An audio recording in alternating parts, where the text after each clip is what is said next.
Alright, looks like we're live, although Twitch is doing some weird stuff with the stream markers. I don't know what's going on with that. Whatever. I'll just assume that it's working, and it's not. Hopefully chat will tell me. Oh, sorry, Toddy. Hey, what's up? Boo. Let's see. Let's do a quick recap. I haven't done much since last stream, I don't think. We worked on encoding binary literals. We found a funny bug in pre-commit that I haven't fixed yet. Let me show you that.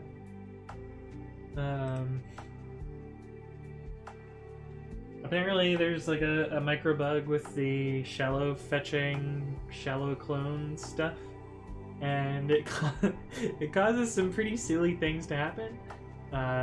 If you use auto update repeatedly, it flops back and forth between the latest version and the second latest version for whatever reason. And I'm pretty sure it's a bug in Git, however, no one has replied to my mailing list entry yet with a quick reproduction. But for now, if it flops back and forth, I should fix this at some point. Maybe I'll do that this weekend, but that's not what I want to work on today. But I thought it was funny, so there's that. Sometimes bugs can be silly.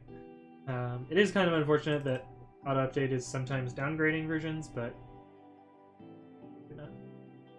and that's only on newer Git. So if you're on like Mac OS, it'll do that. Bionic Git is too old.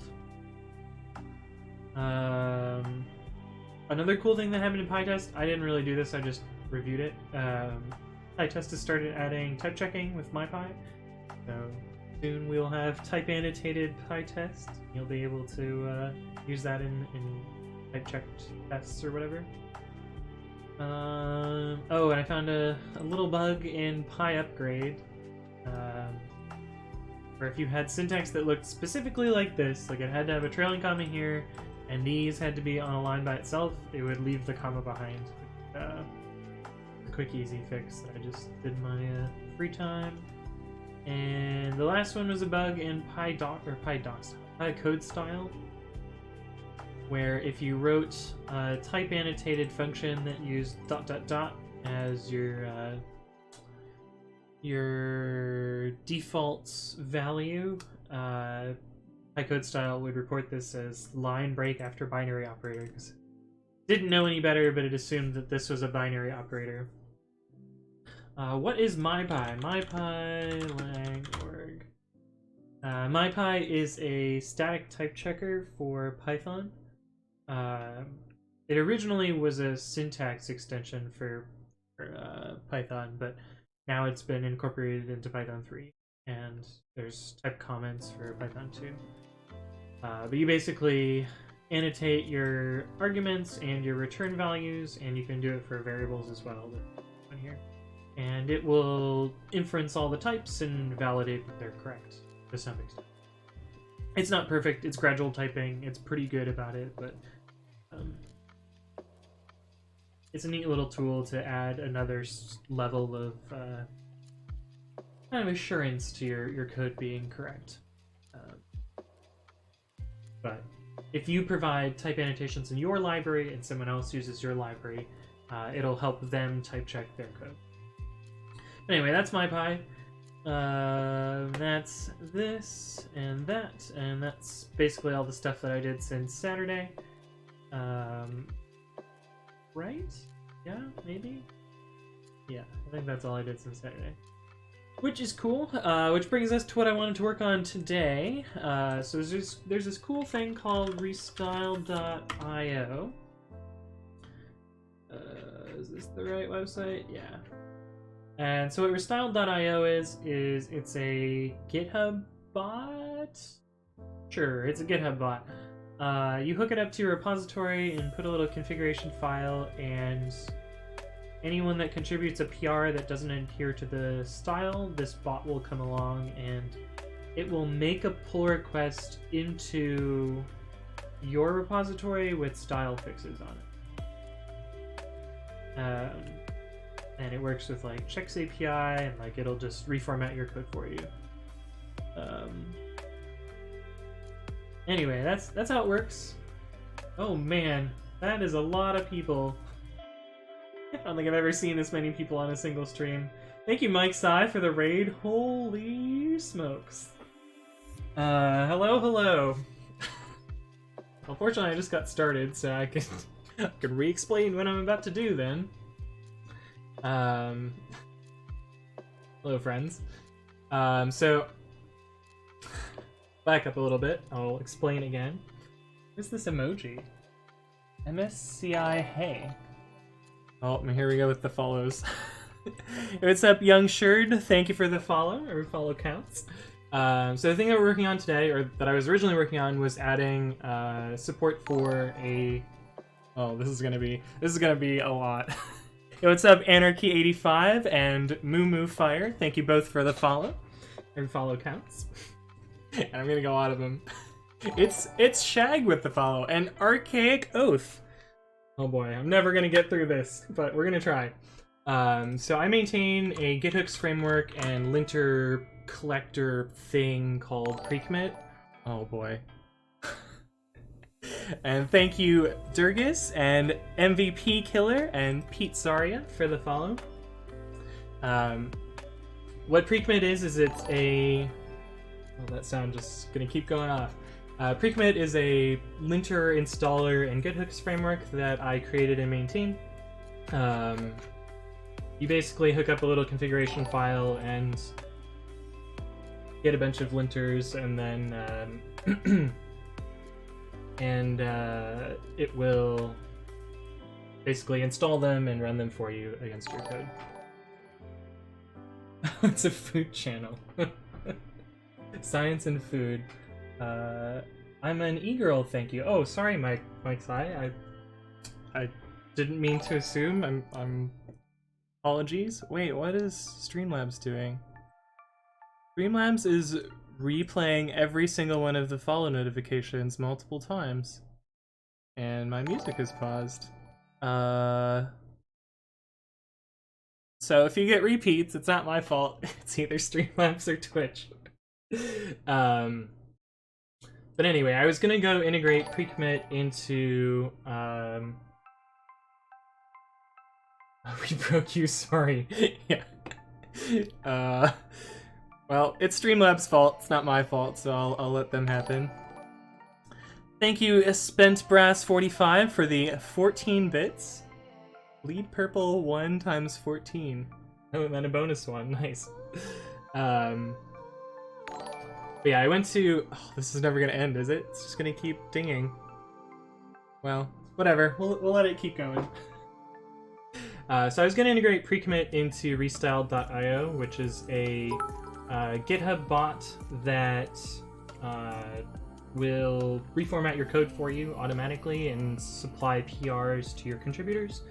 And so I went through all the trouble of like setting up the necessary Docker file and... Wait, where's my actual Docker file? Somewhere here. Anyway, I set up a Docker file that installed Precommit and made that work. Hey, what's up, Spent Brass? That one's a new one, right? I haven't said that one yet. Thank you for the follow. Oh yeah, I said that because you supplied bits. Nice.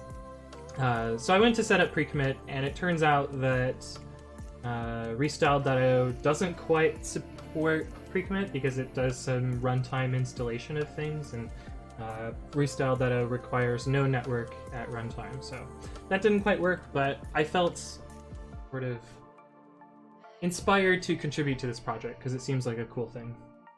And so I started like hacking on improving the situation there, and ran into a bunch of stuff, and we're gonna try and fix all that today. And so the things that I ran into were that CI isn't set up, because when I went to run the tests, everything was broken. Well, not everything was broken, it just didn't quite work, and we'll see that in a second when we jump into it. The tests were specific to the author's Git configuration, so that's why the test didn't work. And Cram was assuming a shell, and that wasn't working. And there's some other like makefile stuff. And the other thing that I want to do today is add some other formatters to restyled.io to make that work better. But then there was a bunch of back and forth. The maintainer basically said, yeah, go for it, sounds good. So that's what we're going to attempt to do today. So all I've done ahead of time is clone this repository. So we have restylers here, and just a quick look at the make file here. The way this works is there's a bunch of make rules that either that build and then test and then push the Docker images that are used by restyle.io. And we're not concerned with the pushing today because I don't even think that's going to work for me. Assumedly, they have some sort of authentication for their pushing. But we're going to make sure that the tests work today. And in fact, if I start by running the test, I'm just going to use AutoPep8 because that's the one that I know how it works, and we'll go from there. And I did pre-build it so that this will take less time, but that's the only thing that I cheated on, is to pre-build this. So if we make this, that'll build the image, and if we do .tested instead, we'll hit our first issue, which is fine. It says that cram is not found. Fortunately, I know that cram is a Python thing, so we'll be able to install that. And if we run the tests again, we get a bunch of crashes. The first thing that we run into is this source command fails, and the reason for this is source is a built-in in Bash. So if we do type source, it'll say that source is a shell built-in, but cram by default defaults to the sh interpreter, which doesn't have a source command. The POSIX and more shell compliant way to do that is to use the dot built-in, and dot and source are the same thing in Bash. And like if I did dot env bin activate, that's gonna source this activate file. But alright, and there's no tab complete in deactivate. I'm spoiled by tab completion. Hey, what's up, Toasty Coconuts? Thank you for the follow. Every follow counts. Yeah, we don't want to use sh because source isn't a thing there. But apparently there's a way in cram to specify the shell. Yeah, so it defaults to bin sh, but we're gonna change it to bash.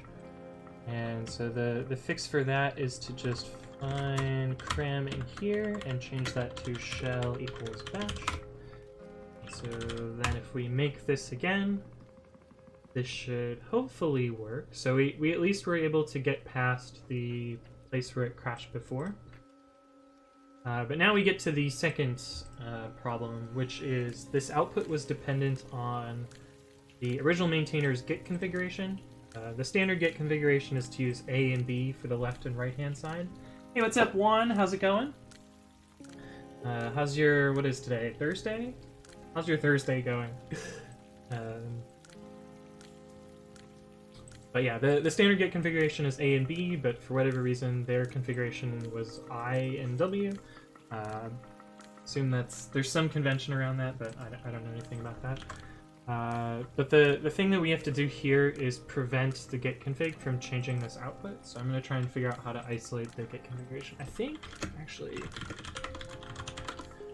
is there a -- config or something? I know there's -c where you can set a specific configuration value, but I kind of want to see if there's a way to ignore the RC file. Something like no RC. Scoyer says, hey Anthony, do you have any experience using Django? I'm wanting to write a software as a service and struggling with how to keep users' data separate in a scalable way. I haven't used Django in a long time, but I did in, what year was that, 2012 or so? And I don't know, Django's nice. I tend to prefer Flask when I'm doing web stuff in Python, but they're basically the same. They can do everything the same. Wanting to write it, struggling with how to keep users' data separate in a scalable way. So is it like, are you building something where a user will have a Django web app that runs for you, or like what are you trying to build there? Or like, do they have their own databases, or what's the I'm pulling in data from Google. I mean, like, usually you would just, like, if it's just like a web service, you would set up tables and authentication and keep stuff separate. For different clients and building reports. Is this going to be like a hosted solution where you have full control over the app, or is this going to be a situation where like you deploy an application behind their demilitarized zone, like they have their own instance of your app? What's your plan set up? I guess software as a service, you would be hosting it. Makes it a little bit more tricky. Yeah, I think you would just end up building stuff in software to keep everything separate. You would have to build authentication and do stuff like that. Mark the Skipper says dash no prefix or dash source prefix let you do those overrides. It may be possible to backtrack the author's. Oh.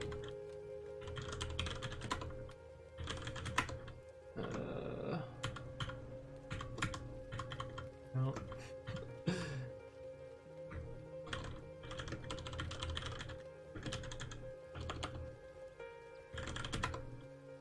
It seems that is not a thing.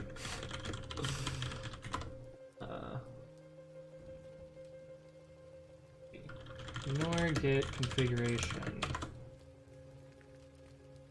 How do I ignore? No, that's how to git ignore. Oh man, this is gonna be ungoogleable. Dot git config. How do you tell git to ignore global config? That sounds relevant. I need it because my standard git settings interfere with test suites that use git. Sure. Git config no system. Whether to skip reading settings from the system-wide.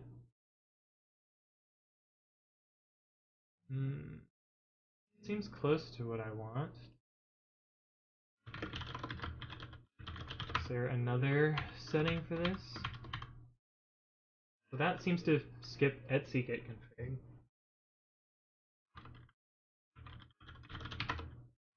But not the other one. Oh, that may be diff specific, yeah. Oh, I could just use diff.no prefix. Yeah, that would work for just the diff command. That's not a URL, silly Twitch. Yeah.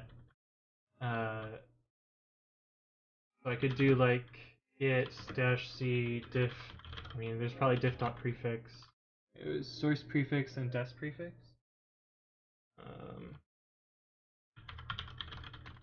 Actually, I want to see how to configure this just so I can break it and then fix the tests.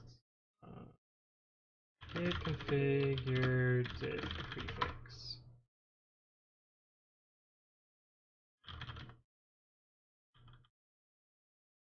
There's no prefix.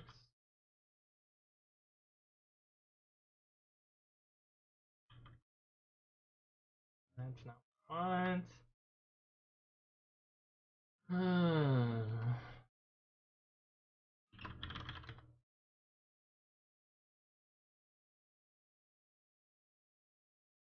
Again, no prefix, but how do you set it? If dot mnemonic prefix.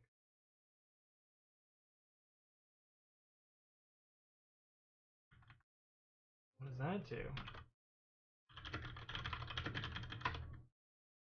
Okay, so that sets it to INW. And no prefix sets it to that, so that's not quite what I want. So maybe I'll just use source and des prefix? Maybe? One says he's doing well, just finished a new post, feel free to take a peek at it later. Designed by contract, immutability, side effects, and gulag. Ooh, this looks good. I'll be sure to check this out later. Let me open it in my other non-streaming browser so I can take a peek at it later. Okay, so it looks like we'll want to use source prefix and des prefix or no prefix. Either one will work. Git grep. Let's see. So just calling get diff? Yeah, it is. In Haskell? No? In Bash.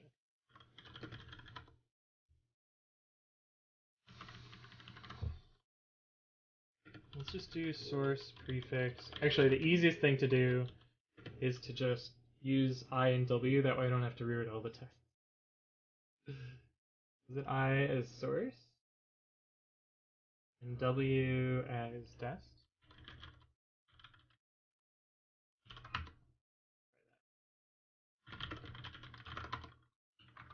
Undo this.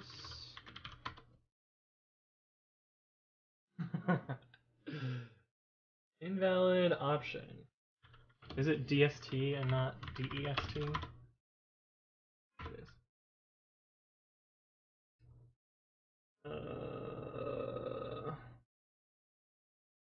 Oh, I need slashes. That'll do it. Hey, it passed. Cool.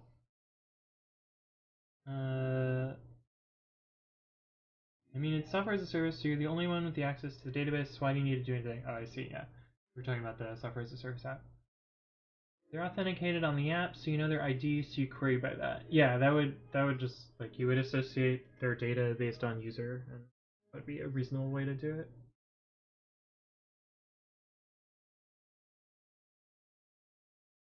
I have customer A and B. I pull reviews from Google for both of their businesses. How do I prevent customer A from seeing customer B's data? Yeah, I think you would just like have user ID in each of their rows and only join on user ID so you don't show their other person's data. Mark the Skipper says it's DST prefix. Yeah, I figured that out. Nice. I would not have. I would feel fine storing multiple users' data in the same table. You just have to make sure that your software queries on the right rows. Is that scalable? Yeah. I mean, pretty much every large website stores data for multiple users in the same table. Like I work at Lyft, and we keep all of the rides in the same table, even though like one person, like each user should not be able to see every other user's rides. Access by ID is login. Yeah, yep. Even if you have 3 trillion rows, although if you're just doing reviews from Google, I don't think you're gonna have 3 trillion rows. I actually used to work at Yelp, and Yelp didn't have 3 trillion rows in the reviews table, so I don't think Google's gonna have more because they have less data than Yelp. Cool. Okay, so that was basically the first things that I was having trouble with, and this is like getting the test to run. The next thing that I noticed is if I change the test, where's the test? Test, auto pip 8. If I change the test, like let's just intentionally break the test. And if I run the test again, it succeeds immediately. So it's not actually trying to rebuild this tested file if the test changes. But that's an easy fix. Hey, what's up? From Scratch with Scratch. Thank you for the follow. Every follow counts. It's kind of a cool name. So all that I need to do in the make syntax here is make sure that this entry depends on the test as well. I think it's test slash ls, yeah, test slash name dot t. Are they all named like that? Stylish dash Haskell PG underscore. Oh yeah, they would have to be named like that because we're running the test.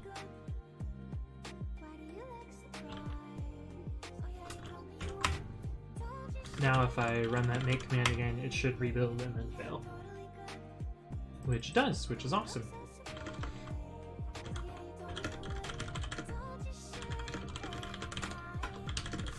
Okay. Check out test auto.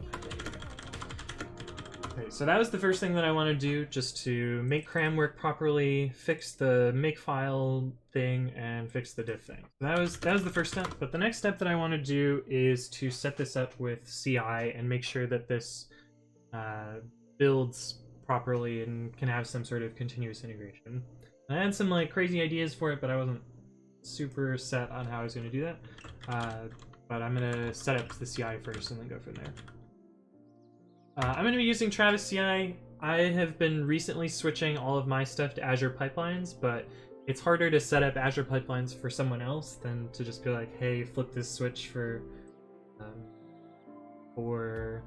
Travis CI, so we're going to do it that way. Did I fork this repo? I think I did. Restylers. -io? Hopefully. Work.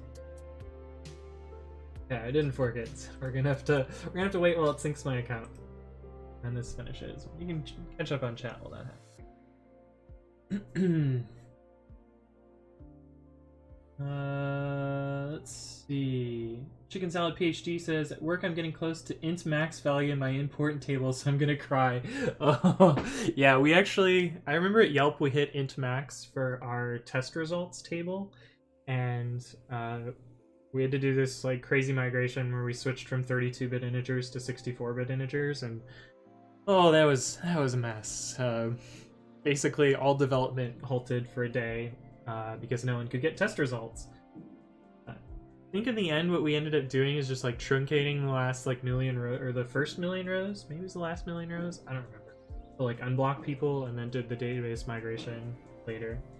But yeah, running into intmax is quite a mess.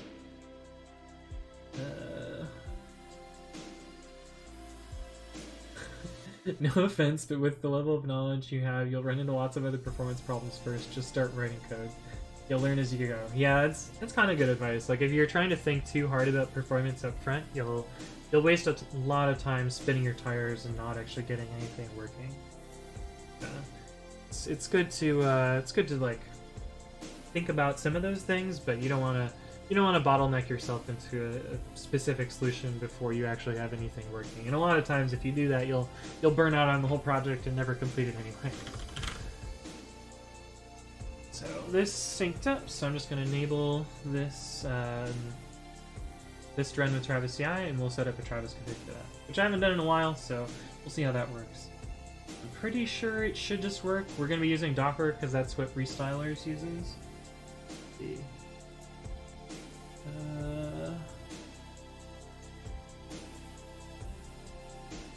Non-future-proofing and premature future-proofing are almost as common as no future-proofing. Yeah. That's fair. Juan asks, why Travis? Are you not migrating everything to Azure? I'm using Travis because it's going to be easier for them to turn on. But most of the code that I'm writing should translate well to either of them. But it's not my project, so I don't particularly care. I just don't want to... It seems like this person hasn't used Azure pipelines before, so I don't want to be like, hey, alright, now click 32 times and you will have CI step, whereas with Travis they can just click once. I don't know. It's a bit silly, but let's check out a branch. I'll probably add these in separate commits just so... Oh, except this is all one thing.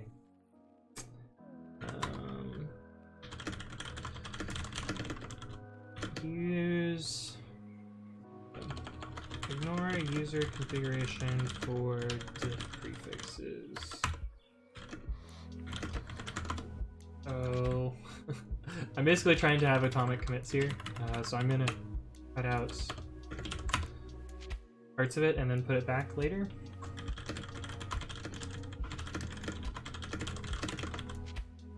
Have changes to the tests, rerun tests.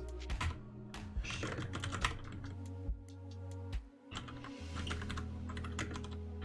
Shell equals bash. And make sure this still works.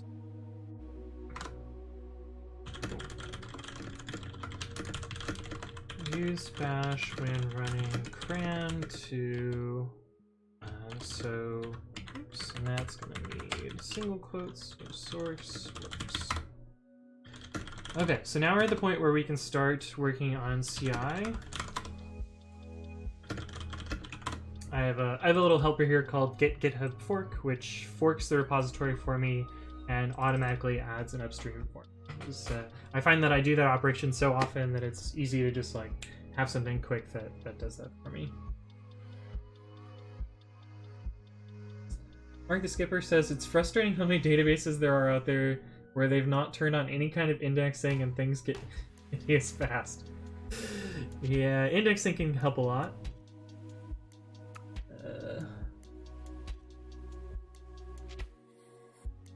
You 100% must know your database, in my opinion. One of the most important parts of the app, and it's usually one of the hardest things to change if you screw up. Yeah, that's true. Like, design your data layer well, and you'll do well. Hey, what's up, Simplivar? How's your Thursday going? How is everyone? I'm doing fine. It's a nice Thursday. I'm on call right now, but no one's paging me, so it's going well. I don't expect to get paged. I don't get paged very often, which is why I'm streaming. Because if I expected to get paged, then I probably wouldn't stream. On call, buddies. Yeah, high five. All right, so we're gonna make a travis.yaml file, and I know we're gonna need Docker, so I'm gonna look at what my travis.yaml file used to look like in pre-commit, because that one used to use Docker. Git log travis.yaml. This is where I deleted it. Git checkout above this. Okay, so this is what I had before. We'll have to pick a language. And so we need, I know I'll need services Docker.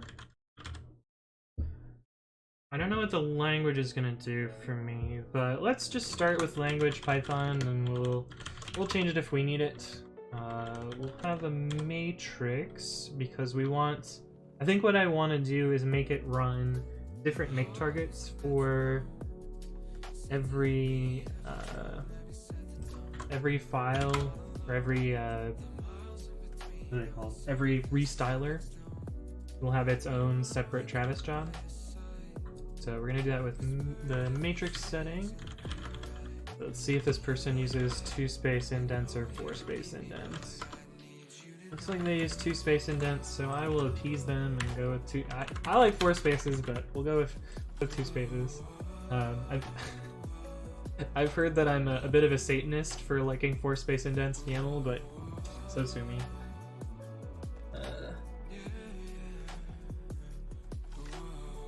Sawyer says, I moved to product a few weeks ago and now my drive for coding outside of work has gone up. Interesting. Most people that I talk to, when they move to product, they're like, oh, I'm so dead from work. I'm not gonna work on anything outside of work. But I mean, if it's working for you, then more power to you. I work in infrastructure, so I don't know what that says, but I tend to do a decent amount of outside of work stuff. Juan says, learn actual SQL. It's not hard, it's the fastest, and it works on any language and platform and helps you understand a lot of database stuff. Yeah, learning SQL is a good idea. Basic SQL is not hard, but advanced SQL is. Yeah, hopefully you don't need advanced SQL. And KISS, keep it simple, stupid. Yeah. So I think the way that I wanna structure this is just to have targets. Let's say, what was the make command I was using? Oh, that's it.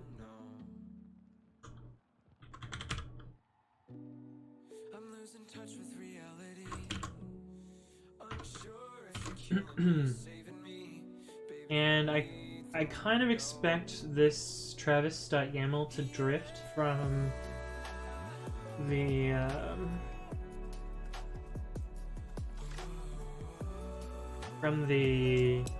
number of restylers, so I'm probably going to need some like configuration generation steps so that this stays in sync. But I'll probably just do that as some other target. So let's say like target equals generate Travis. And that way this gets checked in CI. At least that's the idea. We do need an install because we need to install cram, and script will be make targets. We don't hopefully need any before install or cache or after. So this should be basically it.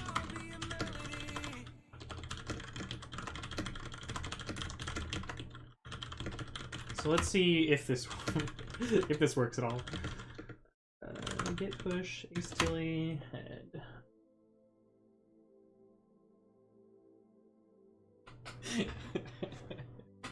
Mark the Skipper says, I always enjoy watching someone else use Linux command line because I regularly rediscover a feature I'd completely forgot existed. Which one did you see? Was it backgrounding and foregrounding? I don't use this very often because I find that it confuses people in chat, but in this case it was like very, very important. Oh, reverse search. Yeah. Oh, man. Reverse search was one of those things where I wish I had known it sooner. I actually went ahead and wrote down all of the things that I wish I knew earlier in programming. And most of them are bash tips. I'll put that link in the chat. But yeah, the very first one that I thought of, and I was like, what are some game changers that I wish I knew earlier? And Control-R is definitely one of those, which allows you to reverse search for previous commands that are run. FC is pretty good, so let's say that I had typoed this command, which I didn't typo it was fine, or this command. You can do FC and it'll open the command in an editor, and you can edit it, and if you write it out and quit, it'll run whatever command that you ran. And relatedly, if you're in the middle of typing a command, so say like, I need to do something more complicated with this command, you can do Control-X-E, and it'll open that command in an editor. You can do the same thing there. So that one's pretty good. Yeah, I guess that was the next one that I had. Bang Bang is a substitution that takes the entire previous command and sticks it where the Bang Bang is, so you can often use it, like the most common case that I use this for is to just like rerun the previous command but use sudo in front of it. Another good use for it is to use watch with this. Bang $ is another substitution. It's just the last command. So I often use this pattern here where like I'm editing a file and then I want to immediately run it. Bang $ is good. Control-V I don't use very often, but it allows you to put in a literal character. So if I wanted to like git grep for Control-V tab, a literal tab character, you can find that this random Java file and the make file and this PGZ match that. Oh, Control \. This one's good. So let's say that I wrote a really crappy Python script that did something silly, like catch all exceptions, including we can just do this in one line. Import time.sleep one.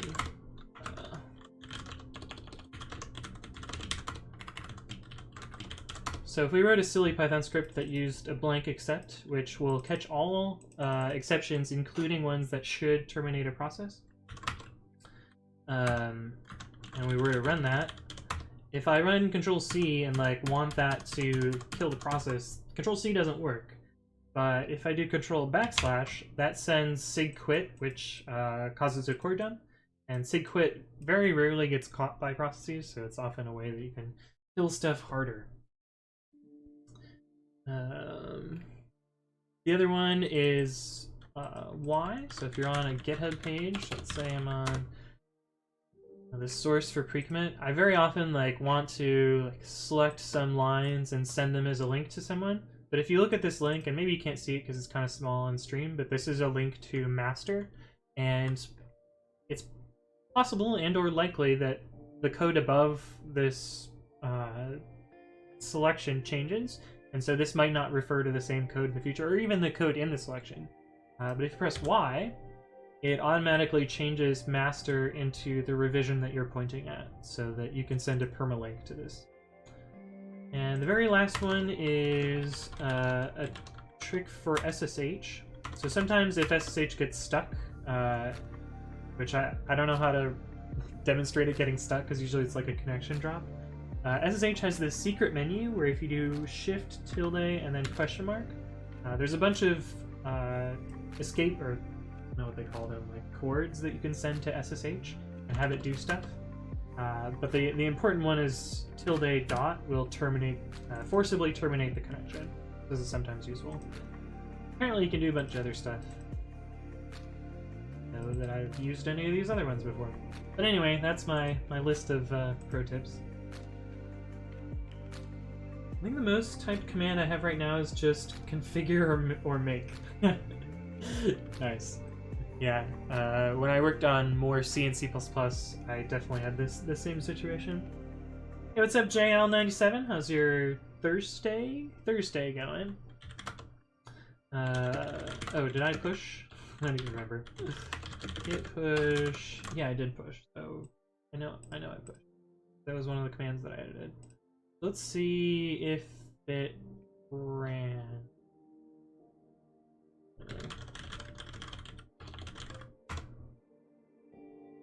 The answer is no. Did I push? Git push. Travis, what are you doing? Why did you not? Did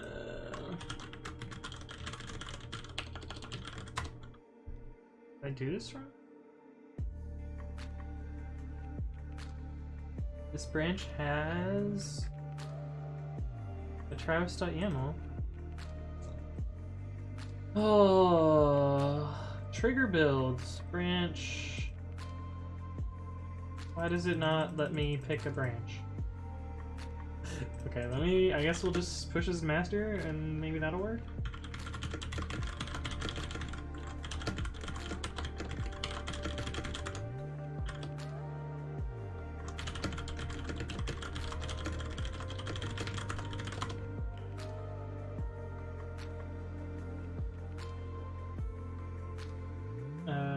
Can SSH be installed on Mac? I did not expect it from Apple. Actually, Apple's SSH setup is pretty decent, oddly enough.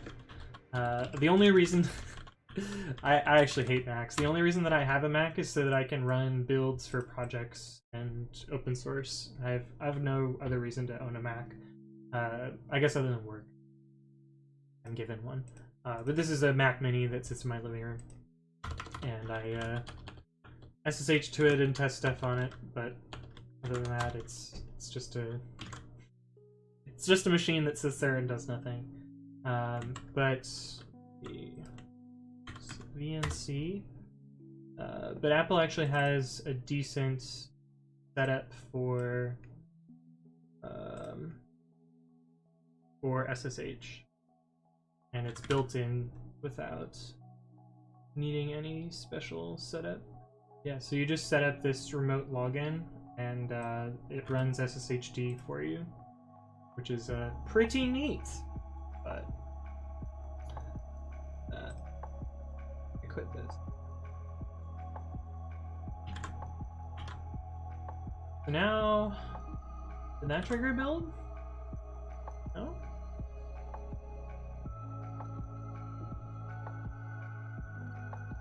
Do I have the file name wrong? .travis.iml.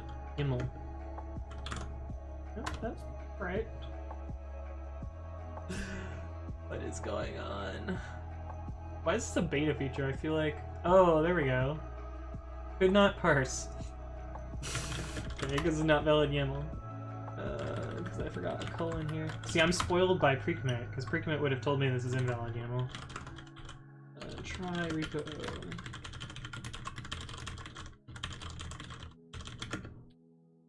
Check YAML all files. So I'm just gonna check the YAML this time before pushing it. Do you always leave it running? No, it is actually a physical machine. Apple legally you're not supposed to run macOS on virtual machines. You have to run them on physical hardware, otherwise you're violating some wacko license that Apple has.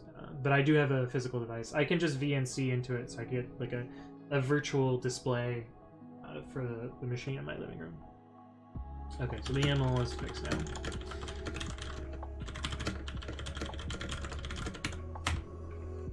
Simple. Force push master, what could go wrong? Oh, but it did actually run on the improvements branch, so I can switch back to that? Question mark?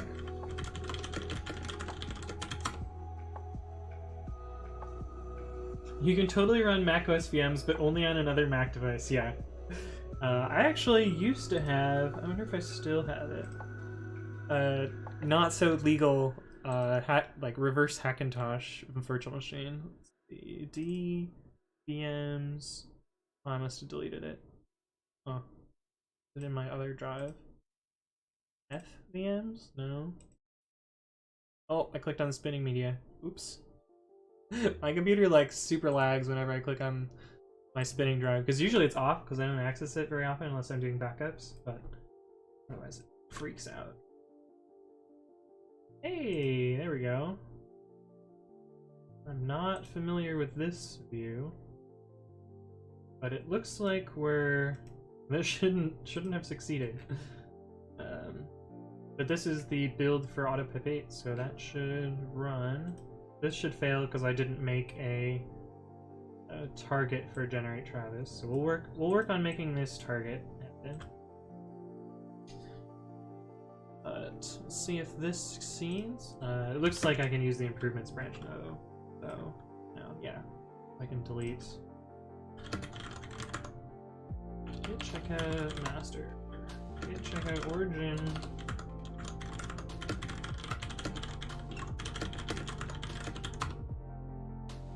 Put master back at where it belonged from before. I have a bunch of emails. Oh, it's work stuff.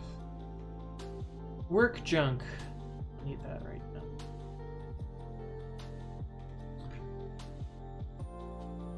Cool. So it looks like this test succeeded, so we'll be able to start generating more tests. Oh, interesting. So we actually have a list of... Wait, what? Wildcard.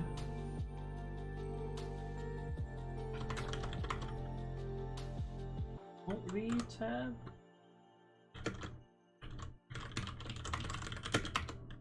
Yeah, that's what I thought. This wildcard does not do what I would expect it to. So what you really need is images. Is wildcard // that includes test and build. What's build? And bin and a bunch of other stuff. So that's not quite right. I'm just not gonna fix that. We'll let that be broken. But we wanted to make a generate Travis target. That'll be a phony target. And phony in make just means that it doesn't produce any artifacts. It may depend on artifacts to run, but it doesn't produce any.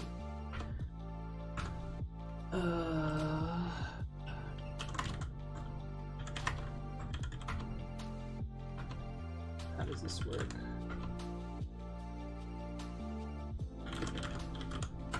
Styler meta. Oh no, it's Ruby. Ruby's okay. I just do not prefer it at all. Interesting choice. What is bin build image? Or build image. It is a shell script. Go into $@.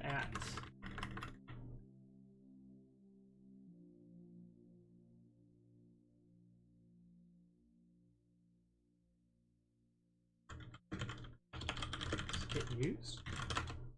Nope. The script is not used. Cool. Anyway, so I wanted to make a generate Travis script.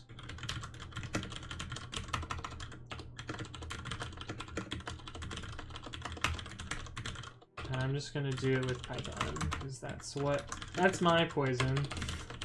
You can always rewrite this in something else later. But I have nice type annotations too. Let's see. We basically need to generate a row in that configuration for every one of these restylers.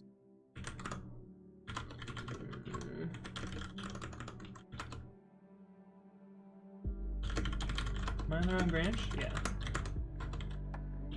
Git checkout improvements.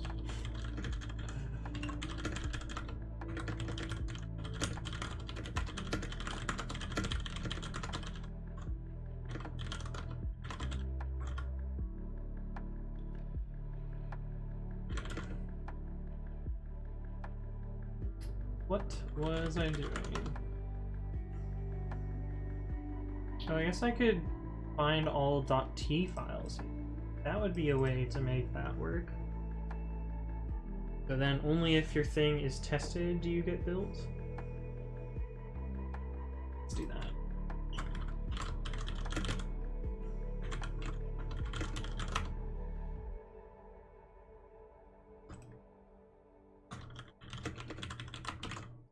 So we're basically just gonna template this.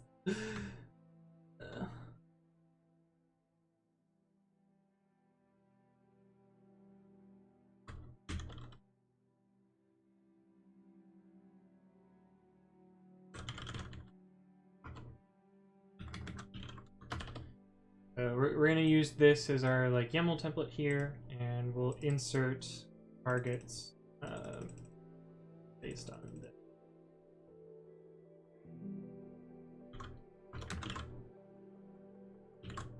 Let's see. Test equals os.lister test.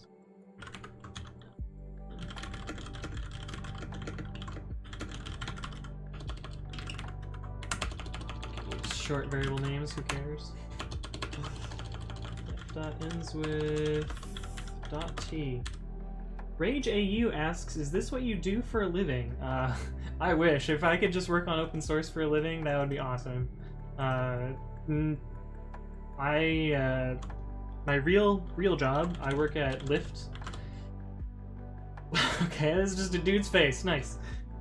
This is not a great example of... Anyway, what Lyft is a snap that transportation. If you don't know what Lyft is, that's what Lyft is.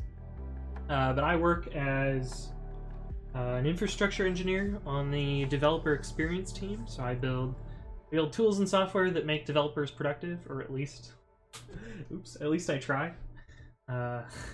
It's not always easy to keep developers productive, but we do our best. Has the music stopped? Oh, it's the end of the song. But yeah, I build tools and software that developers use to test code and make sure that features work before they roll them out into production, as well as like maintain their development environments and that sort of thing. In my free time, I like to work on open source, so I maintain a bunch of different projects. The one that is my baby and that I spend probably the most amount of time on is a project called Precommit, which is a linter runner installer git hooks thing that knows how to like install and run linters and fixers across your code. I also maintain Flake8, which is a popular linter for Python. Flake8. Oh my goodness, the CSS didn't load. Oops. Anyway, this is Flake8. Flake8 is a linter framework. Maybe you're seeing a pattern here. I like linters. I like frameworks.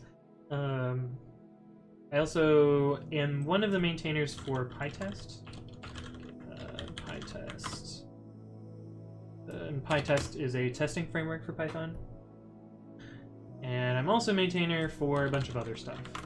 Tox is one of the other projects as well, which is a automation, virtual env creation, and a bunch of other stuff. But I do software as a career, and I like to work on open source stuff. I tend to get my fingers into a bunch of different stuff. Ray JU says, "Oh cool, would you recommend software development as a career, as I'm not sure if that's what I wanted to do or be an electrician?" Well, I like software engineering. I don't know. For me, it's easy, and I enjoy working on it, and like I get to do a lot of cool problem solving and like thinking about larger problems and manipulating technology at my will. But I don't know. It's not necessarily for everyone. But I do think anyone could do some amount of software engineering, but maybe not be extremely good at it. Did not mean to click on that. But I don't want to like it's definitely a thing, and it's an easy career, and it's always in demand. But I don't want to necessarily decide your future for you. I want to let you figure that out yourself.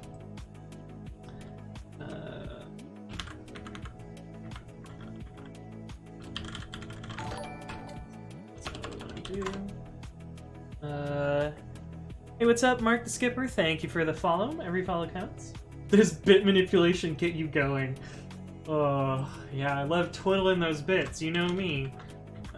Actually, I haven't done any bit twiddling in quite a while. I think this was the last bit twiddling that I did, was this project for in school, which is almost, that would have been 2012? 7 years ago? This is the last bit twiddling that I did. This is a multiplier in assembly. It uses fixed values, but and it has the signed short is the integer size. But this is a multiplier in logarithmic time and not that much code. I don't remember how it works, so I'm gonna trust these comments are correct, but that's the last time I really did a lot of bit twiddling. But no, it doesn't get me going. Now it just, dealing with bits and manipulating them just kind of frustrates me nowadays. Okay. Targets equals...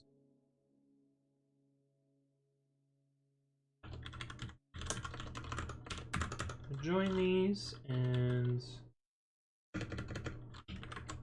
basically going to format this string based on, oh, I guess we want the names.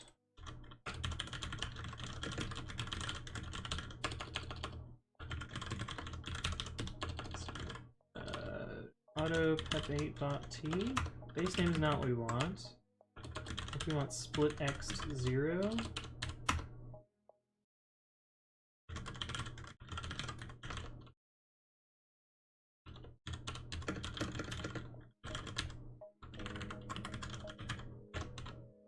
Sort those, and then we'll format them.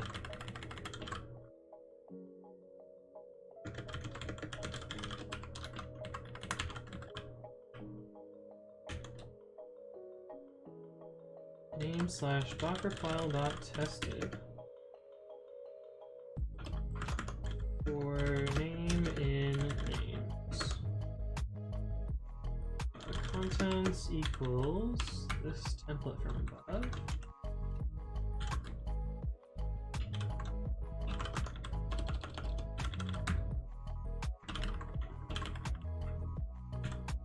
If string to format that in, let's see if that's what we want.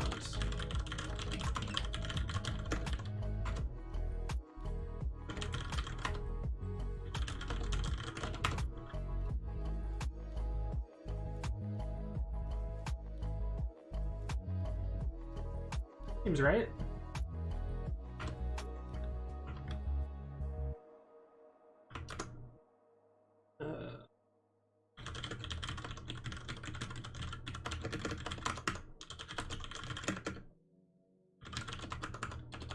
So I basically want the make target to fail if it needs to make changes, but otherwise write the file out anyway.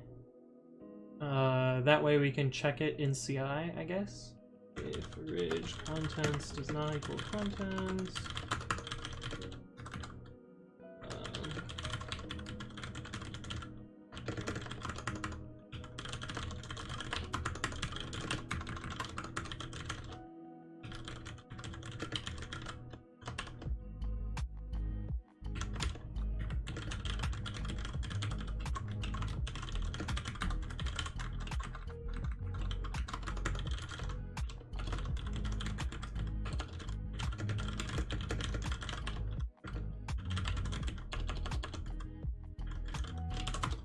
So basically just a little script to template this out. I think that's all we need here. Oh, I gotta get rid of the breakpoint. YouTube, what are you doing? My internet's fine, right? I'm not dropping frames. This is well within my network bandwidth. Back now. If the music cuts out, I'm watching it, or I have a playlist up on YouTube, and that's how that works. But YouTube's been super flaky for me while I've been streaming lately, so I don't know what's up with that. And now it's just quiet because the song's ending. Build, generate.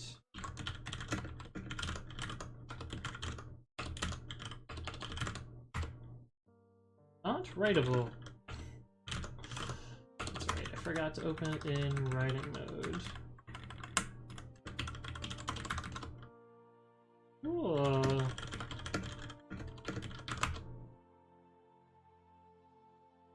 Seems to have worked.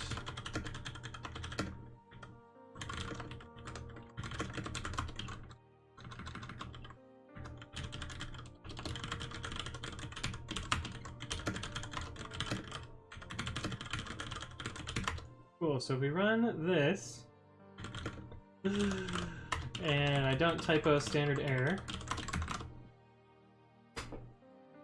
Hey, what's up, Wassermelon? With the waves.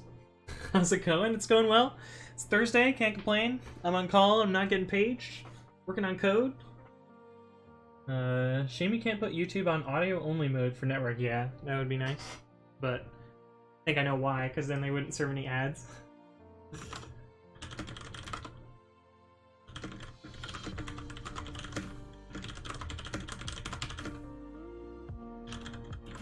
Why do I have 4 commit? Ignore the user commit. Oh yeah, WP. We do audio ads like Spotify. Yeah, that's true. I don't know that YouTube is quite set up for audio ads though. They're more down with the video ads. I understand. I have some engineer friends that work at YouTube.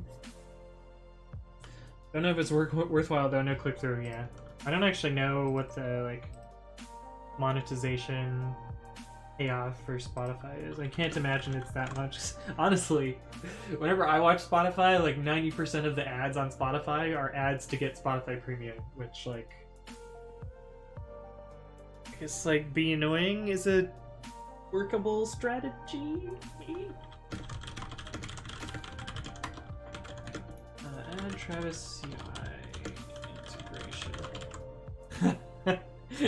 Yeah, I think the idea is to annoy people into premium more than monetize. Definitely. That's that's my think. Add the add. See test. Key stylers in Travis. Yeah.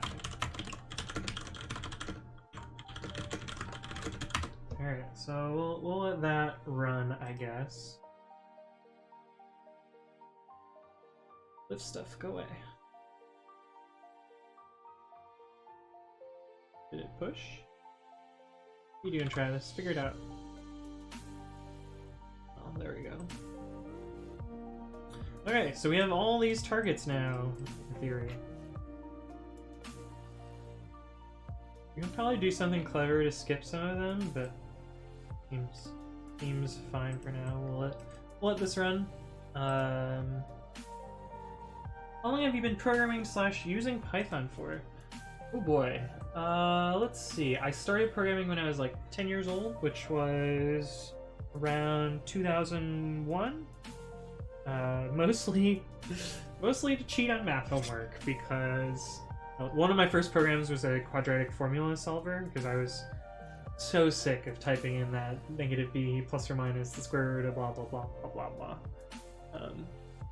So I wrote this Microsoft Word Visual Basic form in a Word document that you would fill in the form elements, and you would click a button and it would alert the answers, and we distributed the Word document using floppy disks, and basically half the class was like, yeah, you think this is a lot of busy work, teacher? We're not gonna stand for that. We're gonna use this cheaty Microsoft Word program that I wrote. So that's how I got started with programming, and it kind of showed me that like programming is a powerful way to like automate and both automate and augment like tedious tasks that I was constantly dealing with, and like make those easier to handle. And that part of programming kind of excited me, and so that's basically how I got into programming. So the first language was Visual Basic. After that, I did some PHP, so I have like some websites that I worked on. So this was one of my first projects, which is somewhat broken because it thinks that I'm running Windows NT4, and that color scheme is hideous. Here's one that they're all hideous. Why are these all gross? Why did I pick such bad color schemes back then? But like it thinks I'm running NT4, which is definitely not right. But like started doing web development, kind of got into that. This like some of my first websites were for school. We had this media productions course where the students would basically say the news once a day, or maybe it was once a week. I don't even remember. It was a long time ago. But we wanted to put up a website so that our users could like interact with it. So we built a website for that. Hey, what's up, Anti-Aware? Thank you for the follow. Every follow counts. So we put up a website for the school media course, and that was pretty cool. And hey, which notifications first? Hey, Wassermeloon, thank you for the follow. Every follow counts. And Max Headroom, thank you for the subscription. I don't get too many subscribes, so I don't really have a thing that I say for it, but I'm very appreciative. Thank you very much for the subscription. And we have the duplicate notifications happening again, so we're gonna get one more. Maybe. Yeah. So Anti-Aware, you got your notification twice. I don't know what's going on with Twitch or Streamlabs or whoever's screwing up, but whoever's mad, that's what's happening. Cheers. Yeah, thanks again, Max. But yeah, we built a website for the media productions course, and the sneaky thing that we did with that is the website was hosted on the school's servers, and the school had an internet filter, so we weren't supposed to play like games or like stream stuff or anything like that. But we figured out that we have a website on the school's servers. They can't block their own servers, and so what we did is we put games and like other stuff up on the media productions website, and it was a great sight to like walk into the computer lab and see everyone's screen basically had up the website that my friend and I had wrote. But yeah. Anyway, that's how I got into programming. I got into Python. Well, I didn't. I was kind of forced into Python. So I started work at Yelp in 2012, and I was hired as a JavaScript engineer. And my job quickly required me to not just write JavaScript, but to do kind of full stack development, and the technology at Yelp is Python for pretty much everything, although now there's some Java, and there's some Rust, and there's some Lua scripts and a bunch of other weird stuff, but it's mostly Python. And I kind of transitioned from a front-end JavaScript developer to more of a full-stack developer, and then eventually to infrastructure. And like The reason I transitioned is I realized that Yelp's growth trajectory. So when I joined, there were like 115 engineers. Yelp's growth trajectory was not going to scale well to having a single code base, which at the time everything went into Yelp main. It was a nice 2 to 3 million line Python project, which was hell. But having like 100 some odd engineers contribute to that every day wasn't scaling very well, and so we built out a team to try and improve that situation, but at the same time investigate working in like microservices or separate services to build out stuff like that. I built out a team called WebCore to make that. Still running. Oh no. This is what I thought would happen. I kind of expected not all of these to succeed, which means I'll have to fix whatever's broken here.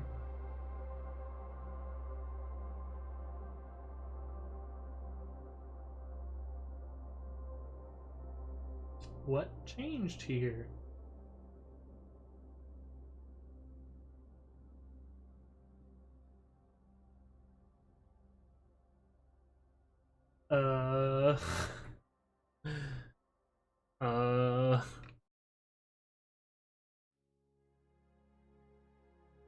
My guess is that the version of Rubocop is just not pinned or something, and so it's freaking out there. I'm gonna let this finish. I'm actually a little bit thirsty, so I'm gonna go get a drink of water. I will be right back.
Here's the truth.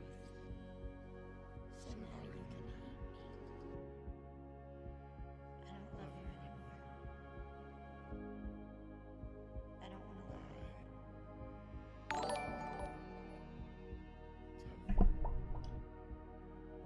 to lie. Hello, and I'm back.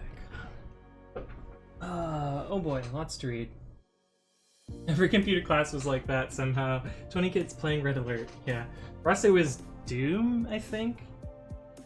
Get Doom on a floppy disk and like mess with the school LAN and like mostly get that working. I think. I forget, it was a long time ago. Wasser Meloon says, I've been using Python and VBA exclusively, but really want to learn C++ or C# and hopefully transition to an actual programming job.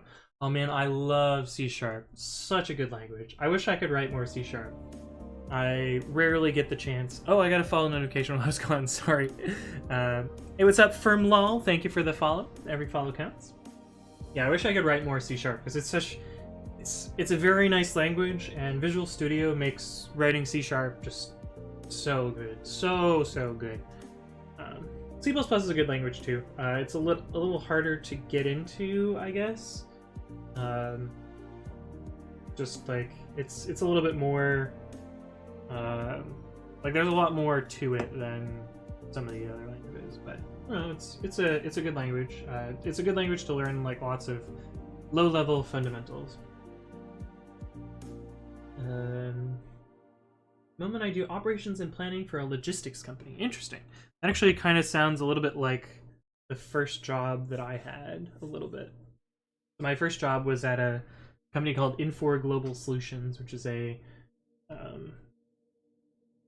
like ERP, enterprise planning, etc. company. Actually, while this is running, I'm gonna run this one locally so that you can get the Docker file building. Make rubocop. Why doesn't the tab complete work? Docker file dot tested. So I started working at my original job was at a company called Infor, which did enterprise resource planning, which is super boring, super enterprisey. I definitely had a cubicle.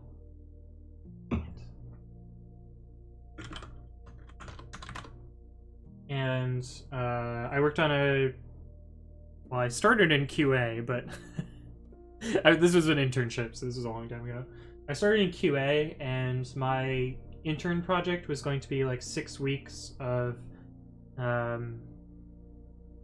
like going through screens and like taking screen captures and like generating reports based on the data that I found. And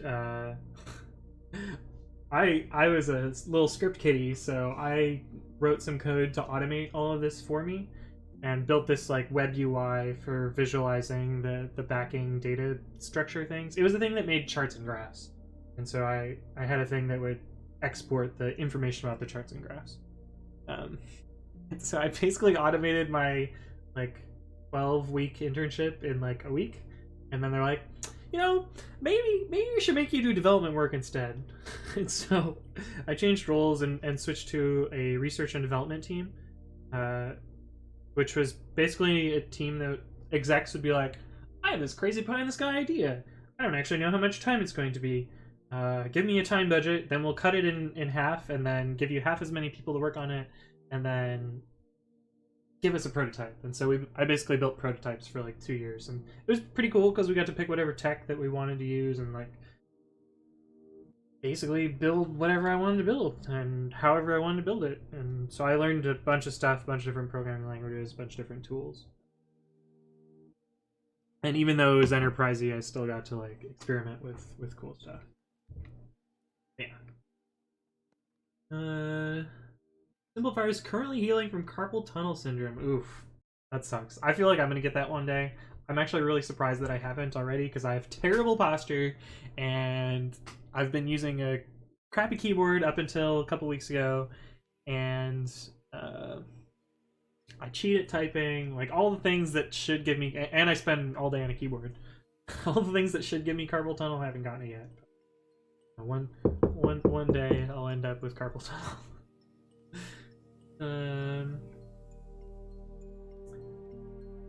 Let's see. As I learned Python, I never actually learned memory allocation and management or pointers or anything, so I feel like I kind of shot myself in the foot. You can always learn those later. Like if you learn good good fundamentals, like you can always translate that into other stuff. And even like if you don't learn manual memory management, you're still using some of the concepts in Python, like building up lists and such is still like you're still doing memory allocations. You just don't have to do it manually. My best bud just got a job at a Dutch company as a full stack, and I'm super jealous. Yeah, full stack just means like you don't really specialize in one portion of development. So like in a web company, full stack usually refers to like they'll do front end development and back end development. Front end being like CSS, JavaScript, HTML, and back end being more like API design and that sort of stuff. Multi-Hex says, at work we use Crossroads from Infor on the I-series. Very boring indeed. Oh, man. I'm actually, like, thoroughly surprised anyone's ever heard of Infor, because holy crap, they're very, very enterprisey. Okay, so we have 3 failures? I bet these are building from source. These are never gonna succeed. Unfinished, though. Processing 127,000. Oh, yeah. Haskell compiler. Oh, this one just failed to build.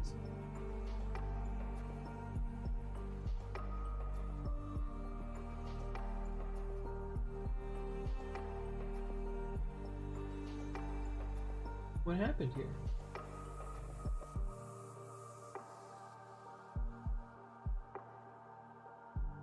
Download has begun.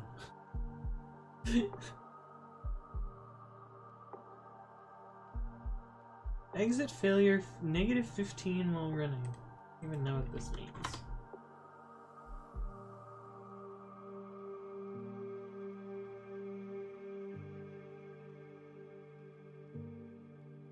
libgmp.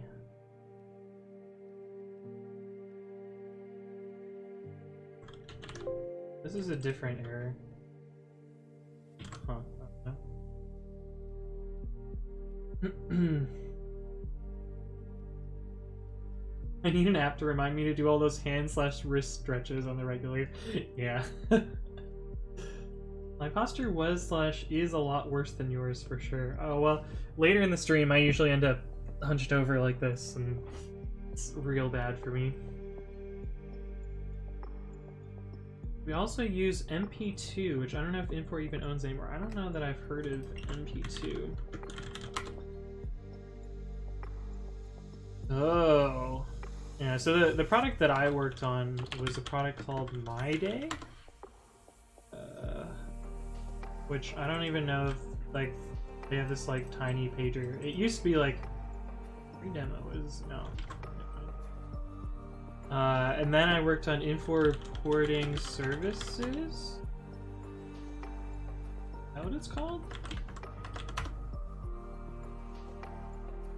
Maybe?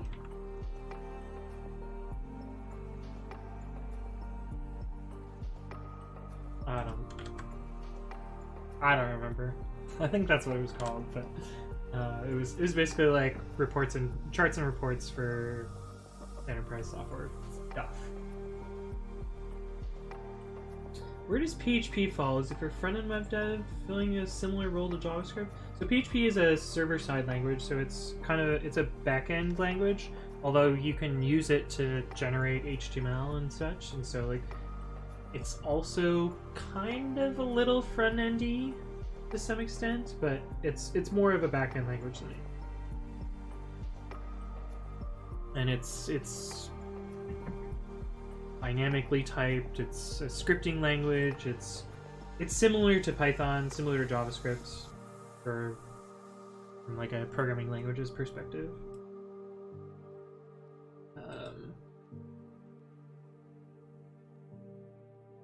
Oh, so what do I do with this? Do I try and make these pass, or what?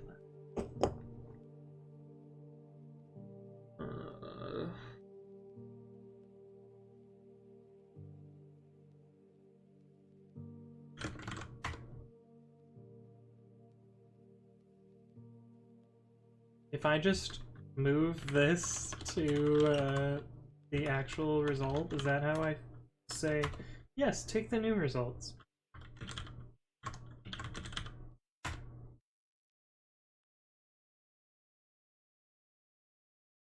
Why did it rebuild? It shouldn't have rebuilt.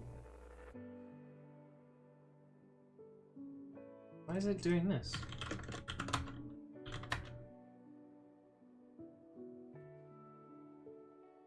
Oh, I remember why. So there's this special thing in make where you just put secondary at the bottom, and then it won't. We're gonna make it fail now. Rubocop. So make it fail.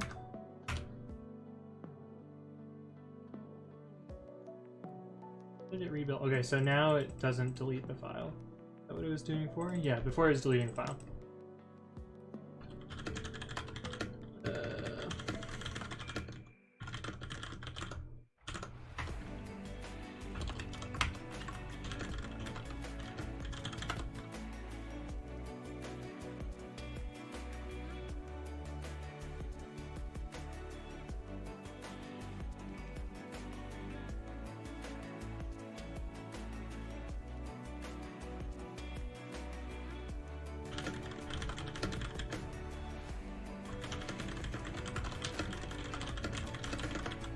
keep intermediate artifacts in makefile so builds aren't retried so often. Not a long commit message, but whatever. I'm gonna reorder these commits.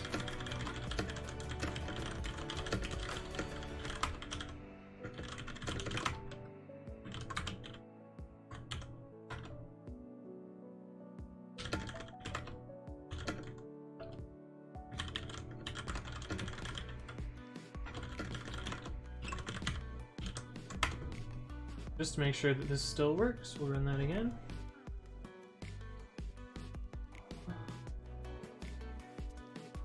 Bellbat says pound VM, which I assume you're asking why I'm using a virtual machine or what my virtual machine is. I'm running Ubuntu on Windows, but I don't know. If you have more specific questions, I'll answer them. Okay, so that fixes that one. These are still building? Like, what is going on here? I feel like these are going to time out eventually. They're building Haskell. These are never going to finish. Building Haskell. It's going to take forever. Are you a gamer? Yeah, I do play video games sometimes. I don't find that I have much time to play games that often anymore, but I try whenever I can. Alright, so let's see if this one... I'm gonna start the Haskell compiler and it's gonna have probably the same problem. Somehow I suspect that these ones are never gonna finish, and I don't even know what the time limit is on Travis. Travis time limits. Yeah, that's why I run Windows. Also because I'm more familiar with Windows. I do like to use Linux for development environments, but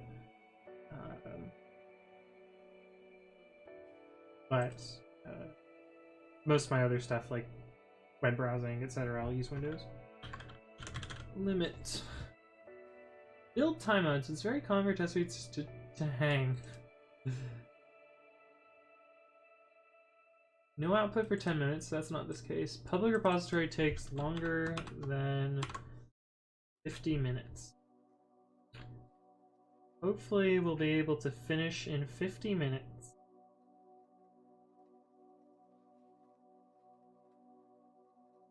That's actually ridiculous. Like, why would you want to wait that long? Surely there's like a pre-built with this. Not building it from source every time. Another one bites the dust. You are eating KFC in McDonald's. Not sure what you mean. Are you saying that I should run Linux natively? Which I do on some of my computers, just not this one. Oh, this is gonna take forever. 3 GB image. Rise softly.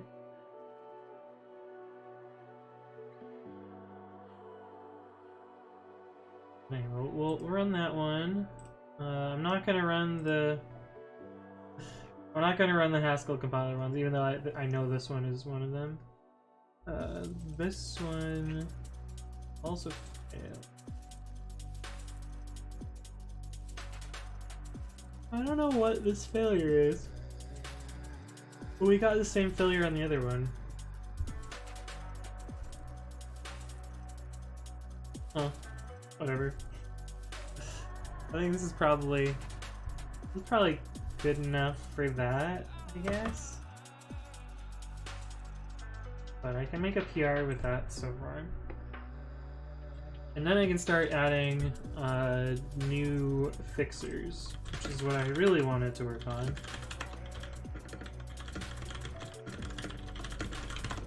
What is this? So there's this project called restyle.io, which I got recommended to and wanted to check it out. But what Restyle does is it's a Github-bot that you hook up to your repository, and when you make a pull request, it will format your code for you and then propose those code format changes to your branch. And what I wanted to do is improve their CI situation, because right now Style. Right now they kind of have CI set up, but it doesn't actually run any of their tests, and surprise, surprise, their tests are broken. So I'm working on basically fixing that. But they use Circle CI to run their tests, and I think what they're doing right now is just changed restylers. Oh, so they're only building the ones that change.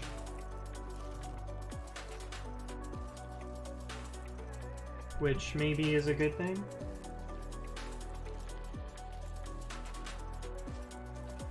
So maybe I should... Like, I don't want to regress this, so maybe I'll make that work as well, which I haven't done before.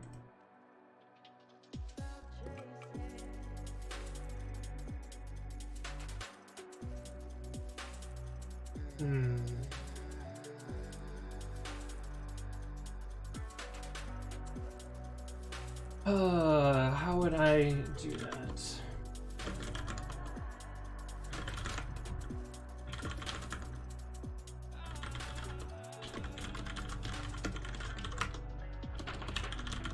Let's actually make a script for this.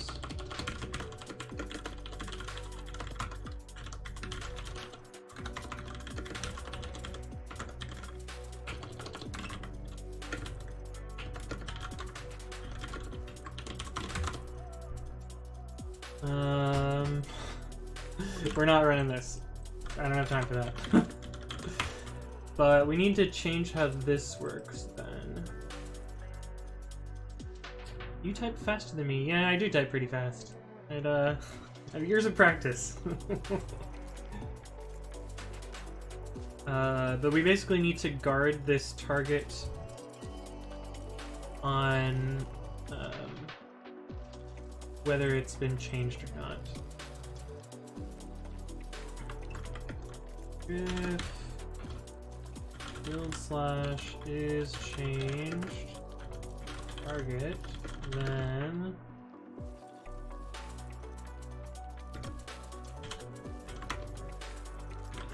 so we can do this.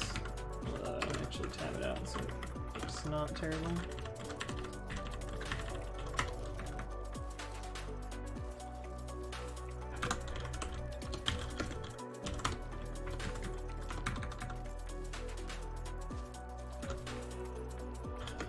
Git diff, what's the command? Git diff origin slash master dot dot dot head. Name only.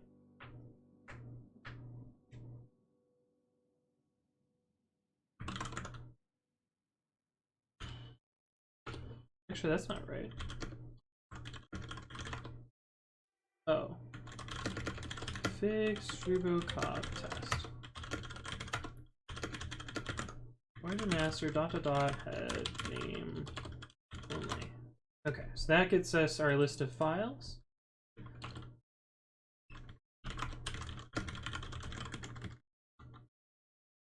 Change files equals subprocess dot check output get. Does this have an exit code? Please no. Sweet. Git.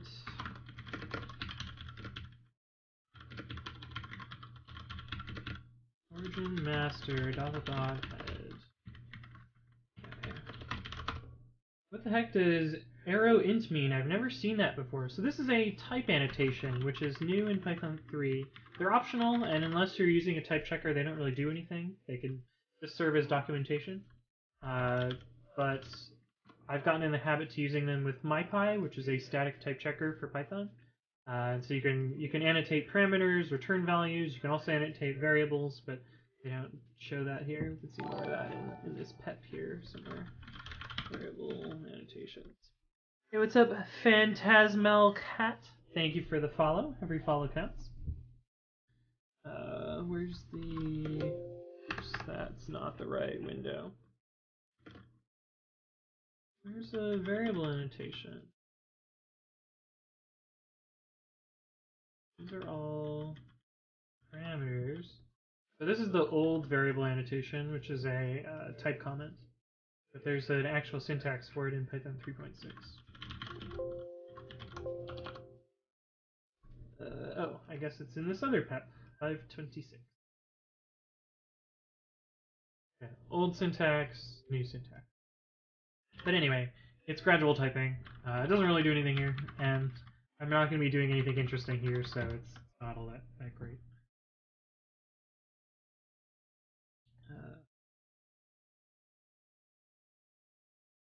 140 words per minute. I don't know.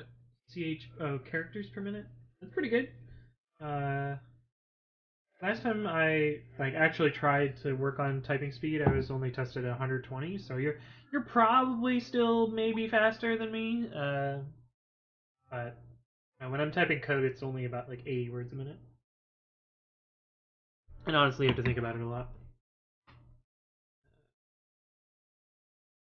Isn't that a dereferenced operator in C++? Yes, it is. But in Python, it's the returns indicator thing. But this just gets evaluated as a comment, essentially. Oh, you were at 200 words per minute in real race mode? Wow. I can also type the ABCs in 1.6 seconds. That's insane. I can't do that. It's crazy. Check output, encoding, rules. I guess you just do dot decode.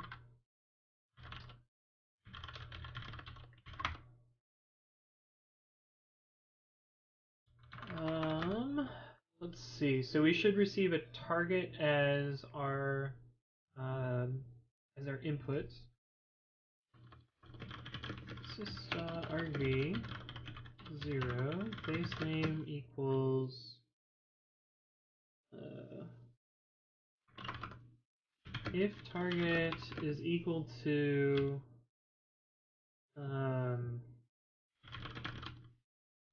what do we call it? Generate something?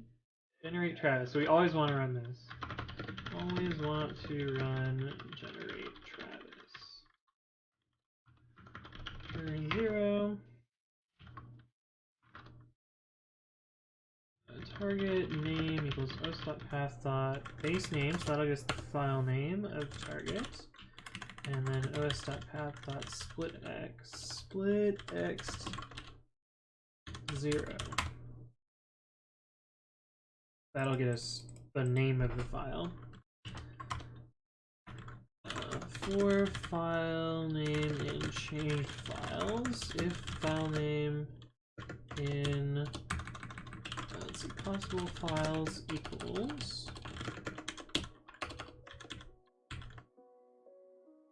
it would be target name / docker file or test / target name .t nef here.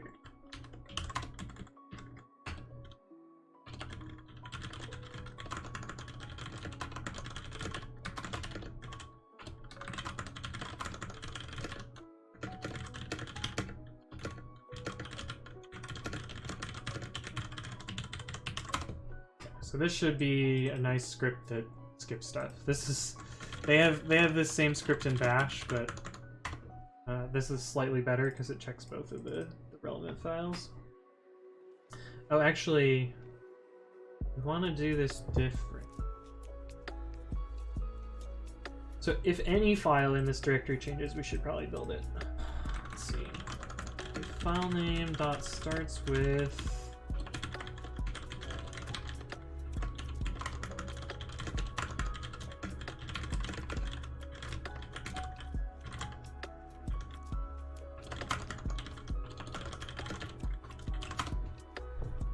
so if it's any file inside the target directory or it's the test, then we are going to run this.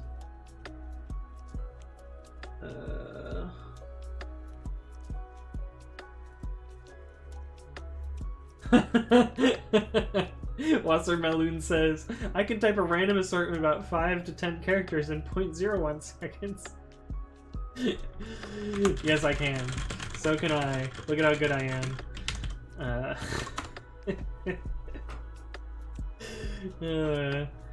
JKBBWR says, Bud, why not use actual pylib-git? The reason is this is just a little CI script to short circuit something. So I mean, introducing a dependency when I can just subprocess is way simpler. I've actually never used pilotgit before. I've been meaning to try it out and see what it looks like, but I've not used it. That's apparently not what it's called either. Git 2? Is that what it is? Anyway, yeah, there's like such a simple script that it's much easier to just utilize the standard library instead of involving something else more complicated.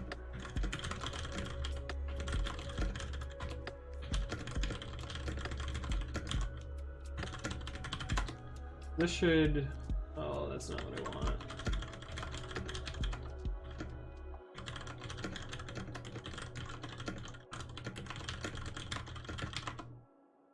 These commits are in the wrong order.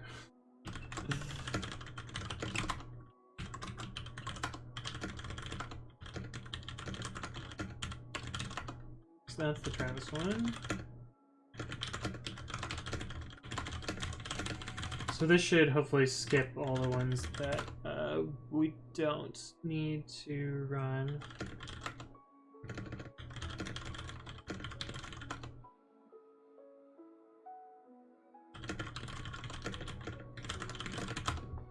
Let's try that again. That is impressive. It shows you've got 5 to 10 fingers. That's good. I like that.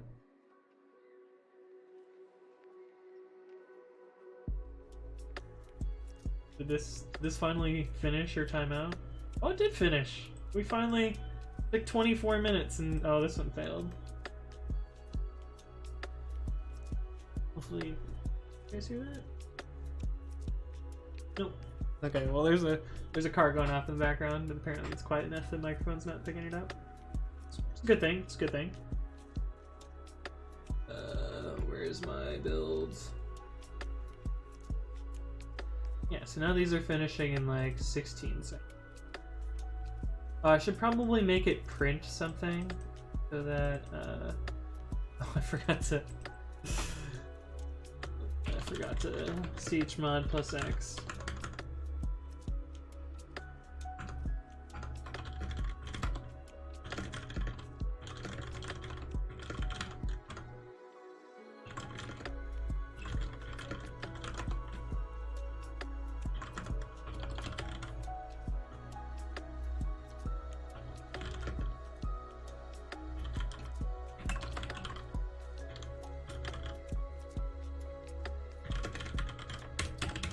Print something so that it knows that it's actually changing or not.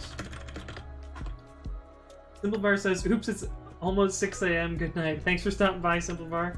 I'll see you around. The C++ dereference operator is star, arrow operator is pointer assigned member operator. Yeah, that's right.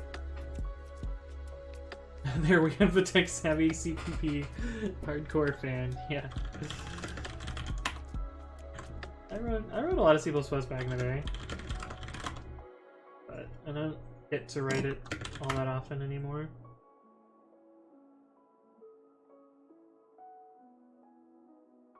Still train on the ErgoDox EZ.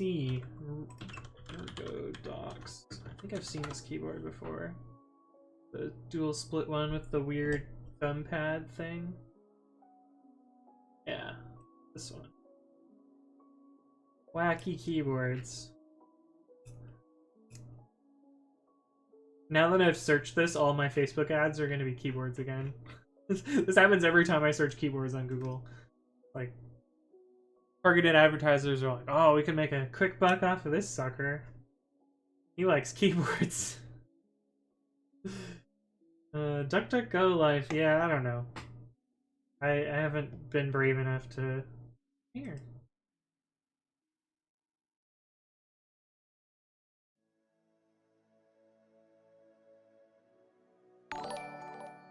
Skipping. OS is not defined. That's what I get for not using linters. Hey, what's up, Booblebat? Thank you for the follow. Every follow counts. I'm spoiled. I'm spoiled by linters. I'm spoiled by pre-commit telling me that my code is wrong. Local variable possible files is assigned to but not used. Yep.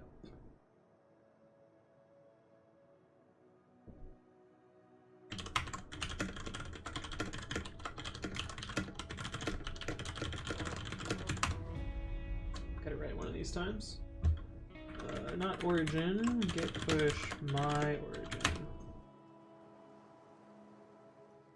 We see you only own one keyboard. How'd you like to buy 11 more? Yeah, pretty much. Yeah. I've been pretty close to falling into this trap. I have a bunch of my own, I have a bunch of caps right now. I'm just a number to you. I don't mean it like that. Thank you, friend. Thank you for the follow. Hopefully it'll stick around. But yeah, I have clicky keycaps, because I put together my own mechanical keyboard at one point. Let me show you some photos of that. They're gonna be really underwhelming, so be prepared to be disappointed in my mechanical keyboard.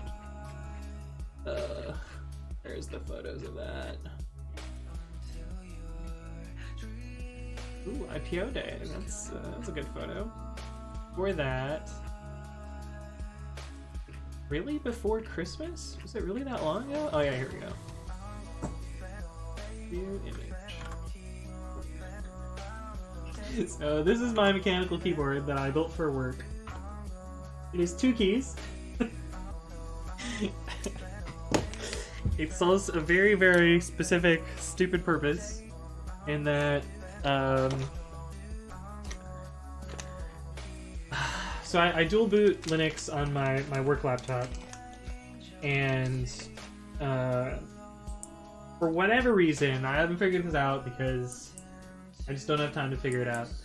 When I have both of my monitors plugged in while I'm running Linux, none of the screens will render. And so whenever I'm booted into Linux, I have to keep the laptop lid closed, and then I can render the 2 screens that I have. But when the laptop lid is closed, I don't have a play or pause button for my music, and I like to have a play or pause button for my music, and so that's what this key does. It's play pause. And this one turns the lights on and off, so this one's like not even a useful button. But that's why I have keyboard parts, and it's my underwhelming mechanical keyboard that I put together.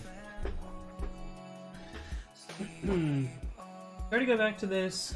Does the arrow throw an error if the function returns a value of a different type than declared, or is it purely so you can see it with double under annotations? Yeah, it doesn't throw any errors. So let me show you an example of how you would use that and how you would turn it into an error. So let's say we had a function that returned an int, but we actually return a string. And we run a main function.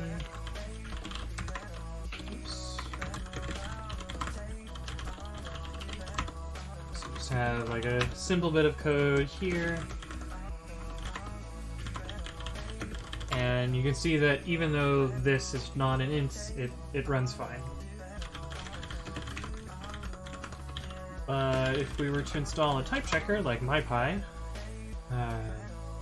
which understands these annotations and variable types and literal types and that sort of thing, if we were to run MyPy on this file, we would get an error that says incompatible return type gotstr expected int. And so you can use this in like continuous integration to make sure that your type annotations match up, and they get more complicated. I think this one has a bunch of type annotations, maybe. Where's a file here? I'm sure a bunch of typing here.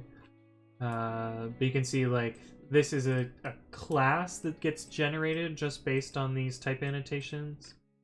You can see like this parameter in particular is an optional iterable of strings. This is a callable that takes a config as its first argument and returns an iterable of strings.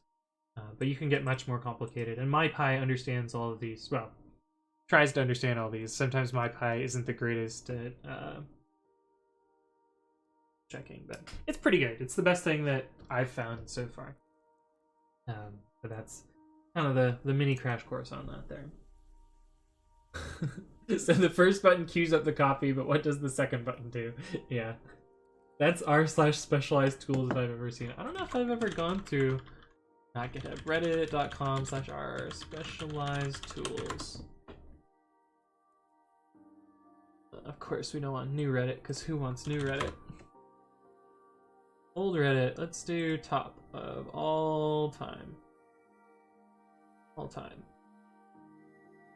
Clean up messy spaghetti. Sounds like a dumb meme. What the? That's pretty special. But also, like, oddly satisfying. So good. Spiky context used by morticians to keep the eyelids of the dead closed at funeral.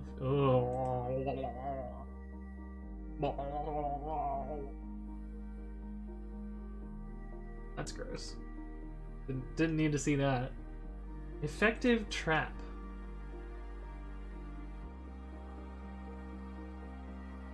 Is this just like a mouse trap? Yeah, is it just a mouse trap?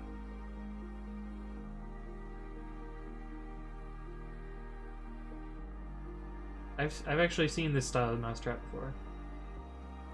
I knew the video wouldn't be posted if they didn't fall for it, but I still didn't think they'd fall for it. Oh, this is really long. Alright, here we go. Ha ha. You got tricked, mouse. Okay, that's enough. It's enough of me reading Reddit. You guys don't want to watch me read Reddit.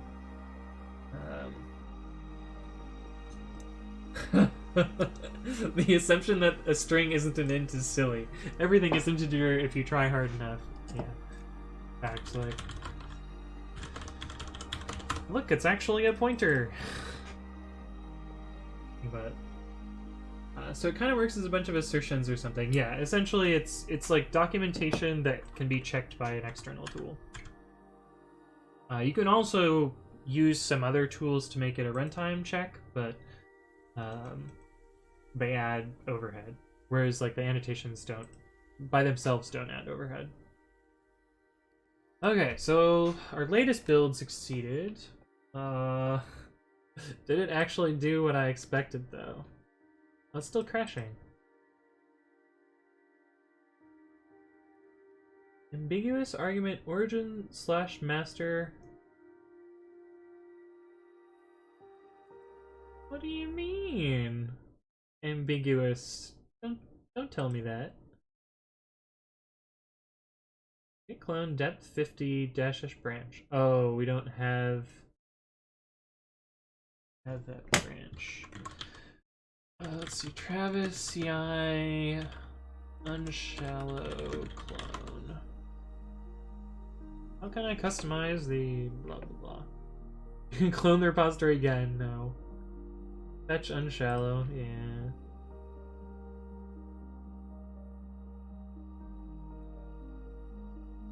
You can add the following to your Travis to remove the depth flag.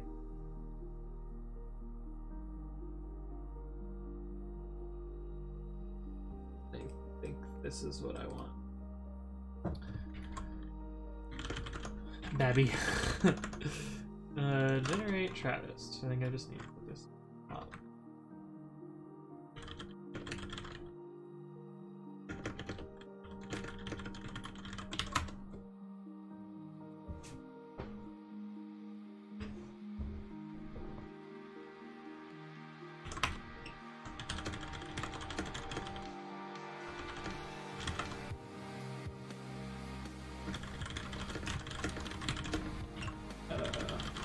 Need to actually run this. Generate Travis. Depth is not defined. Oh, right. Since this is an F string, we can't use this fancy syntax. Well, we could, but I would have to double all of the curly braces. This is fine.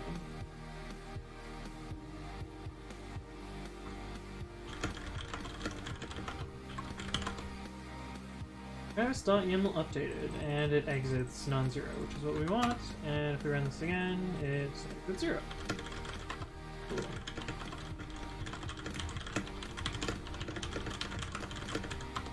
Oh, I typoed the push code. Okay, so that, if it worked correctly, that should have a notification.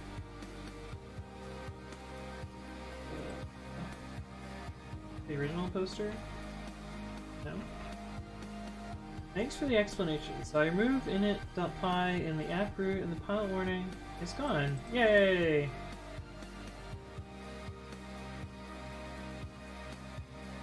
I hate when people do this. This person edited in their answer after the fact and then got the bounty and the accept. Whatever, Stack Overflow is so stupid. Grumbling about fake internet points. That's an action. Did I close the tab? No, here it is. Okay, so this should skip all of the ones except for this one. But it doesn't look like it because this one's 30 seconds in, so... yeah. Did not work properly.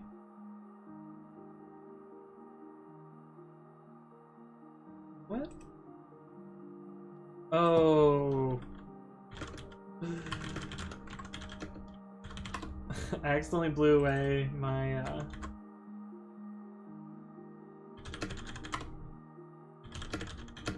my little if statement here. So now it's running everything.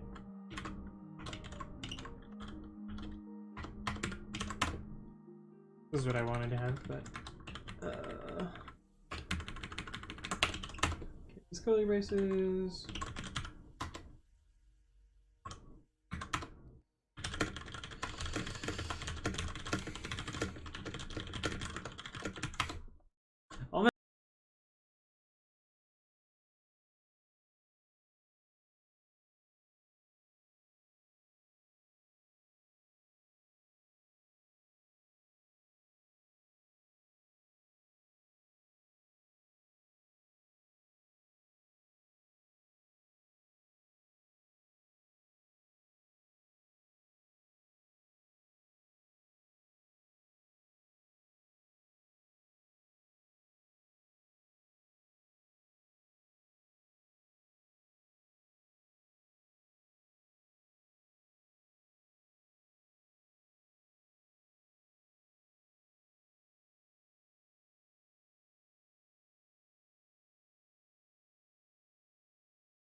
need that comment anymore because now it's clear what this function is trying to do.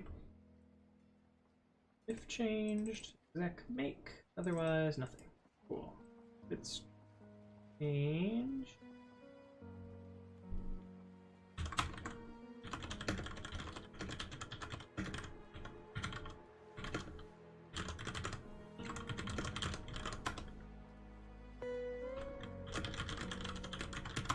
Fail the first time, and then fix the second time.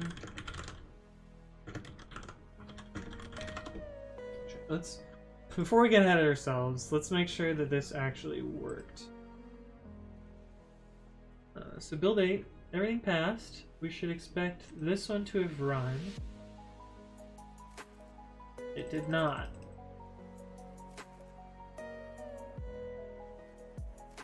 Oh.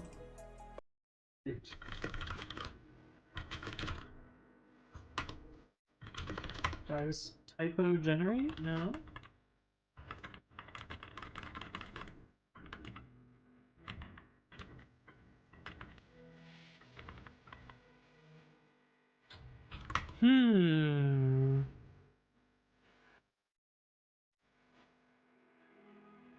That's weird. Really weird. Did this one build? Because we expect this one to build. Now this one skipped too. What the heck?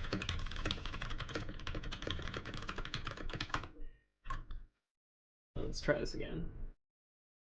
If we can't figure, if like this code doesn't work, then we'll put some debugging statements in and see what it's trying to do.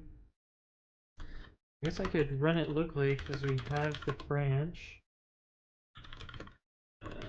Build make if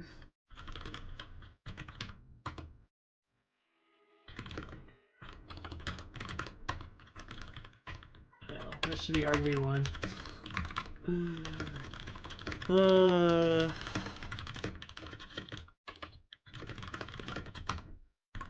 Easy fix at least. Cancel that one. Make if target changed. Generate Travis. Cool. Revocob. I already see a bug. What's wrong? Parent name equals. Step path dot your name.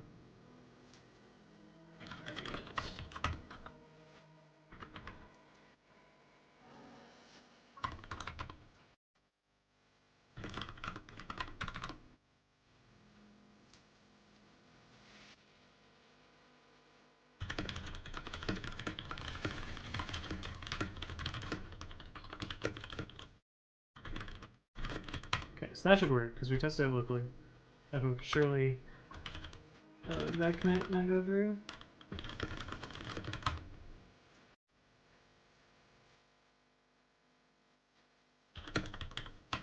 I accidentally bumped Control C, so that's why I didn't push.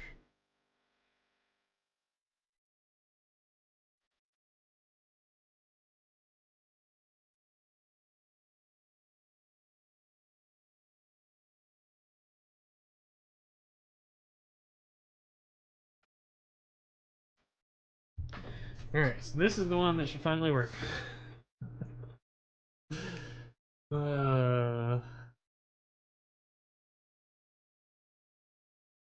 Is it going to start those? Tabs.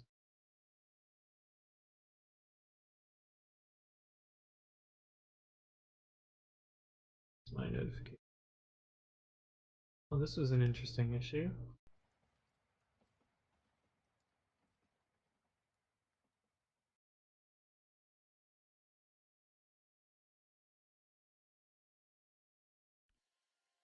Oh, does this actually break as well? So AutoPype8 is one of these code formatters.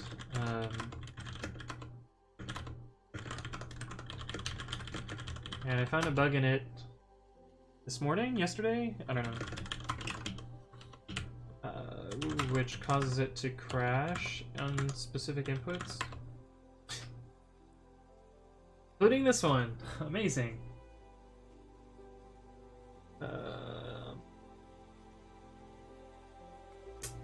That's pretty awesome. It's fine. Okay, have we gotten to Rubocop yet? No. But we should be able to see that these are getting skipped.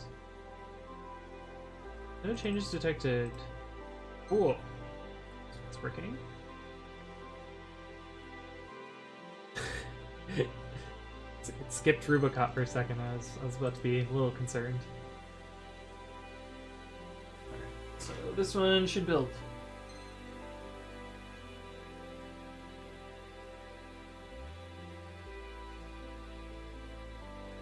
Yay, it's working. Cool.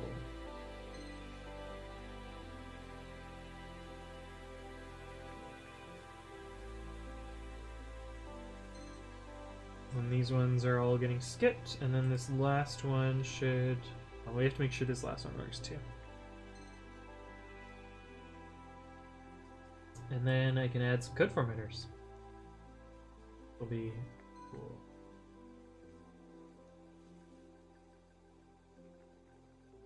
Changes detected. Oh.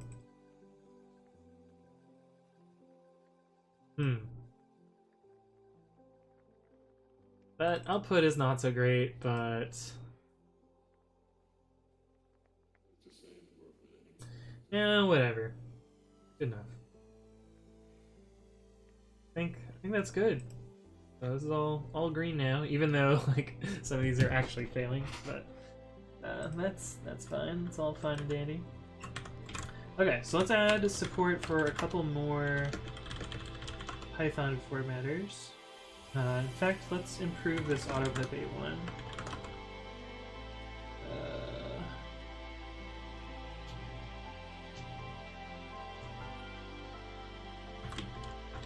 Doesn't mess. We'll fix this Docker file for him.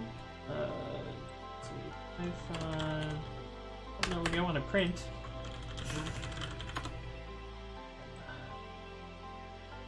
There's like a slim tag, if I remember right. Want the beta too. What is the difference between slim and alpine? The alpine is the small, the babby one. What is the slim one? Slim. Oh, from stretch. To install all this stuff. Let's try alpine and 3.7.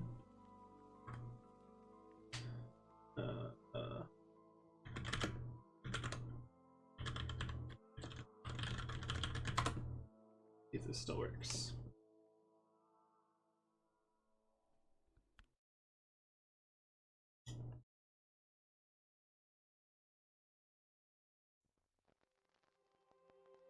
Cool. I think we actually want C.UTF-8, that way we don't have to build all the languages.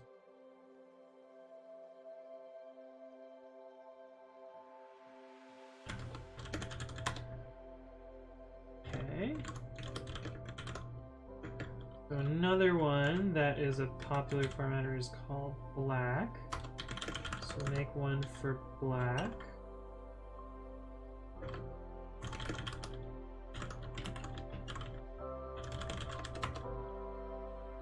So instead of this, we'll have black equals some version. I think it's 19.3 beta 0 is the current version.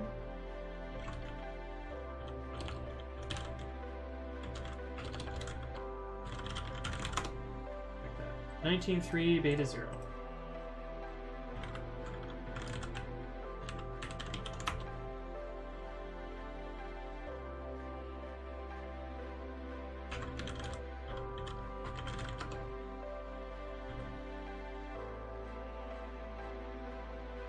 command line for black. I think it's just black. Python files. Interpreters Python. I don't know what that means, but okay.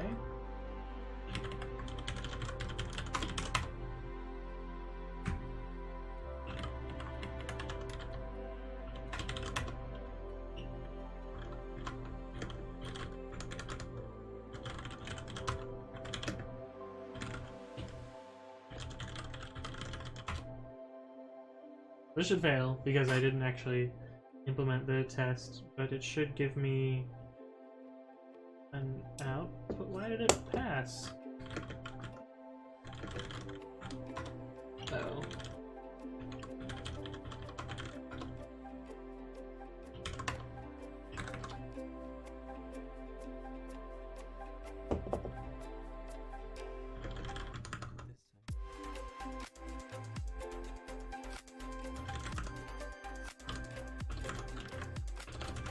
And we can just move this test into place and then make sure it looks correct. Black.t.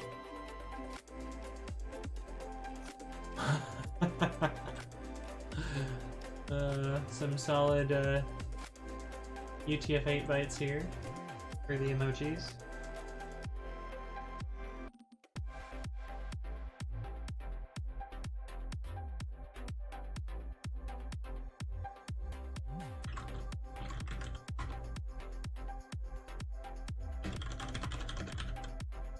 Okay, cool. And black code formatter.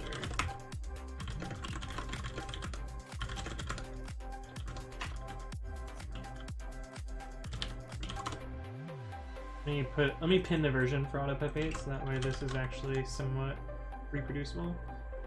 PyPI simple AutoPep8. What is the latest version? 144.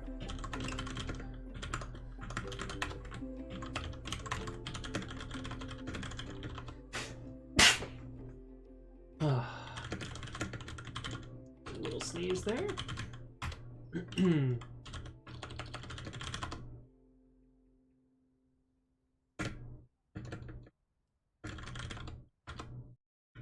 What is this patch? Alright. YAPF is another popular Python formatter, so we'll add support for that.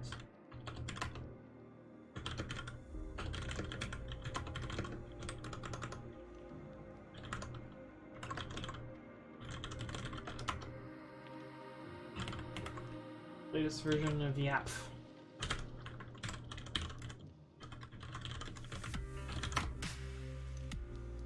O.27.0.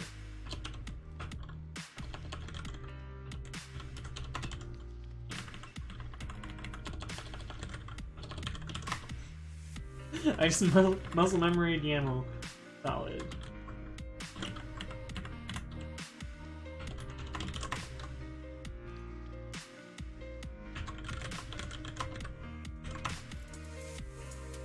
What was their command? It's the same as AutoPep8.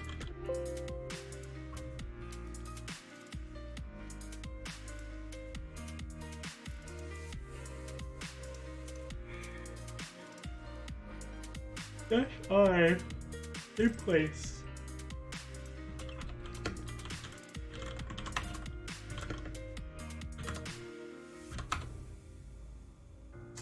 Quoted apparently.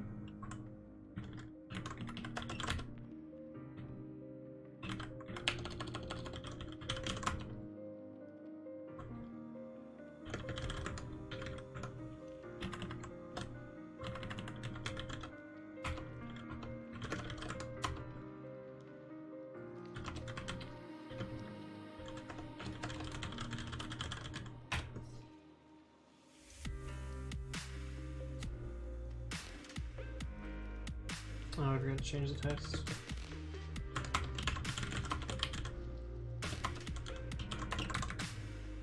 Crazy.path. That's a good file name. Test.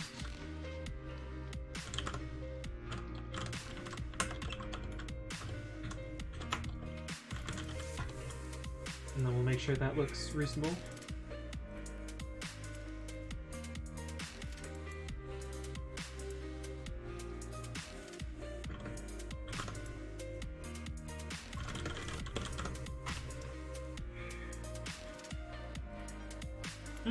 Interesting. Yep, doesn't split these two imports.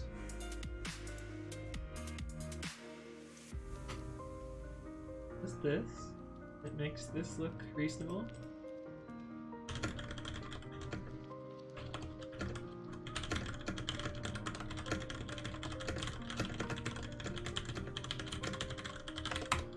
What other formatters can we do? Look at the looks list. Formatter. JSON formatter. Oh, we could get like trailing white space would be good. I think they already have one for ESLint. This project is dead, or I would do that one. We can do an import sorter. I don't want to do isort though. I'm going to do mine. Mine actually works. Unlike that one. We did yap.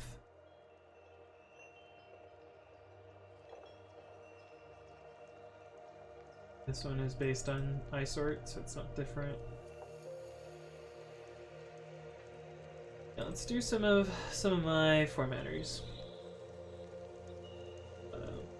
Reorder Python imports.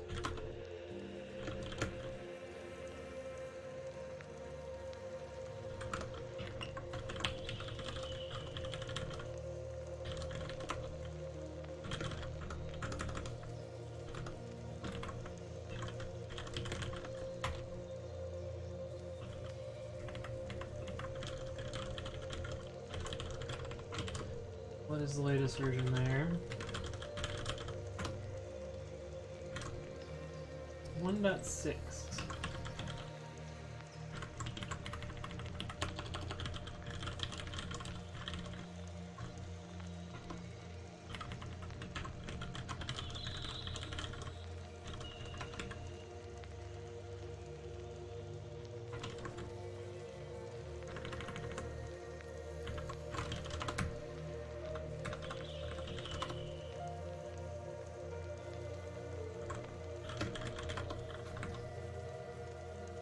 What does this supports arg set mean?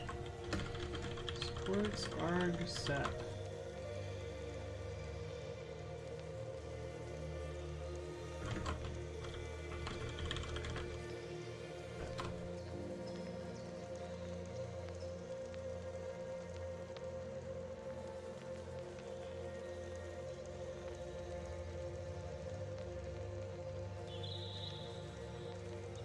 So it sticks a dash dash in there, I guess. Didn't know that. I didn't know that was supported. Let's see. Yeah, sure. This says imports in it.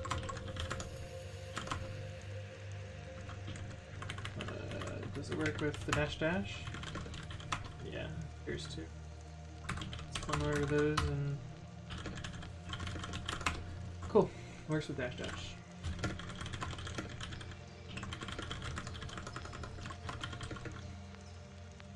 Test reorder python imports.t. Oh, I'm gonna have to actually figure out how to make one of these tests. Instead of just copying and pasting the other one.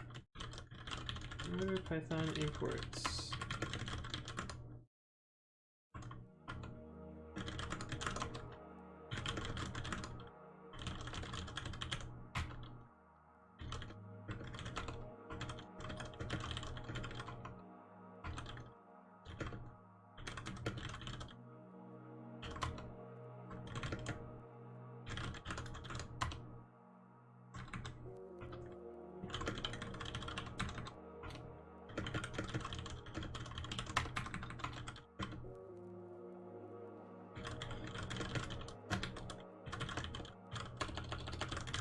Sure, just have some imports in here.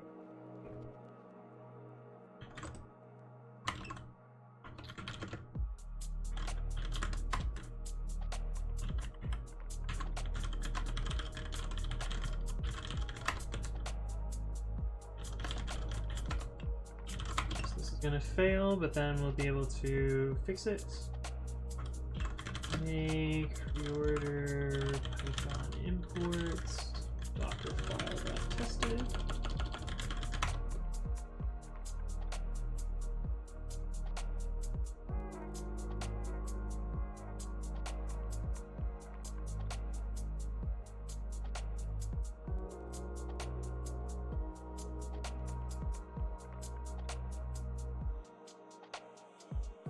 It crashed. Oh. Right, because reorder Python imports returns non-zero. Exit 0. What did I name that argument?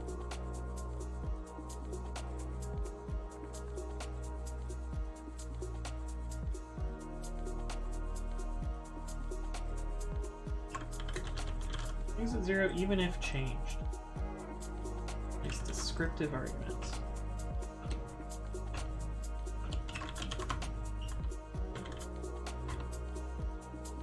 Should not see that crash. Good.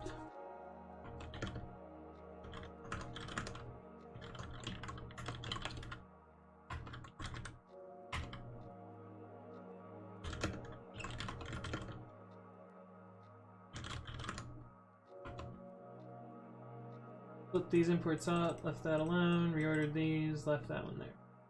Exactly what we expected it to be.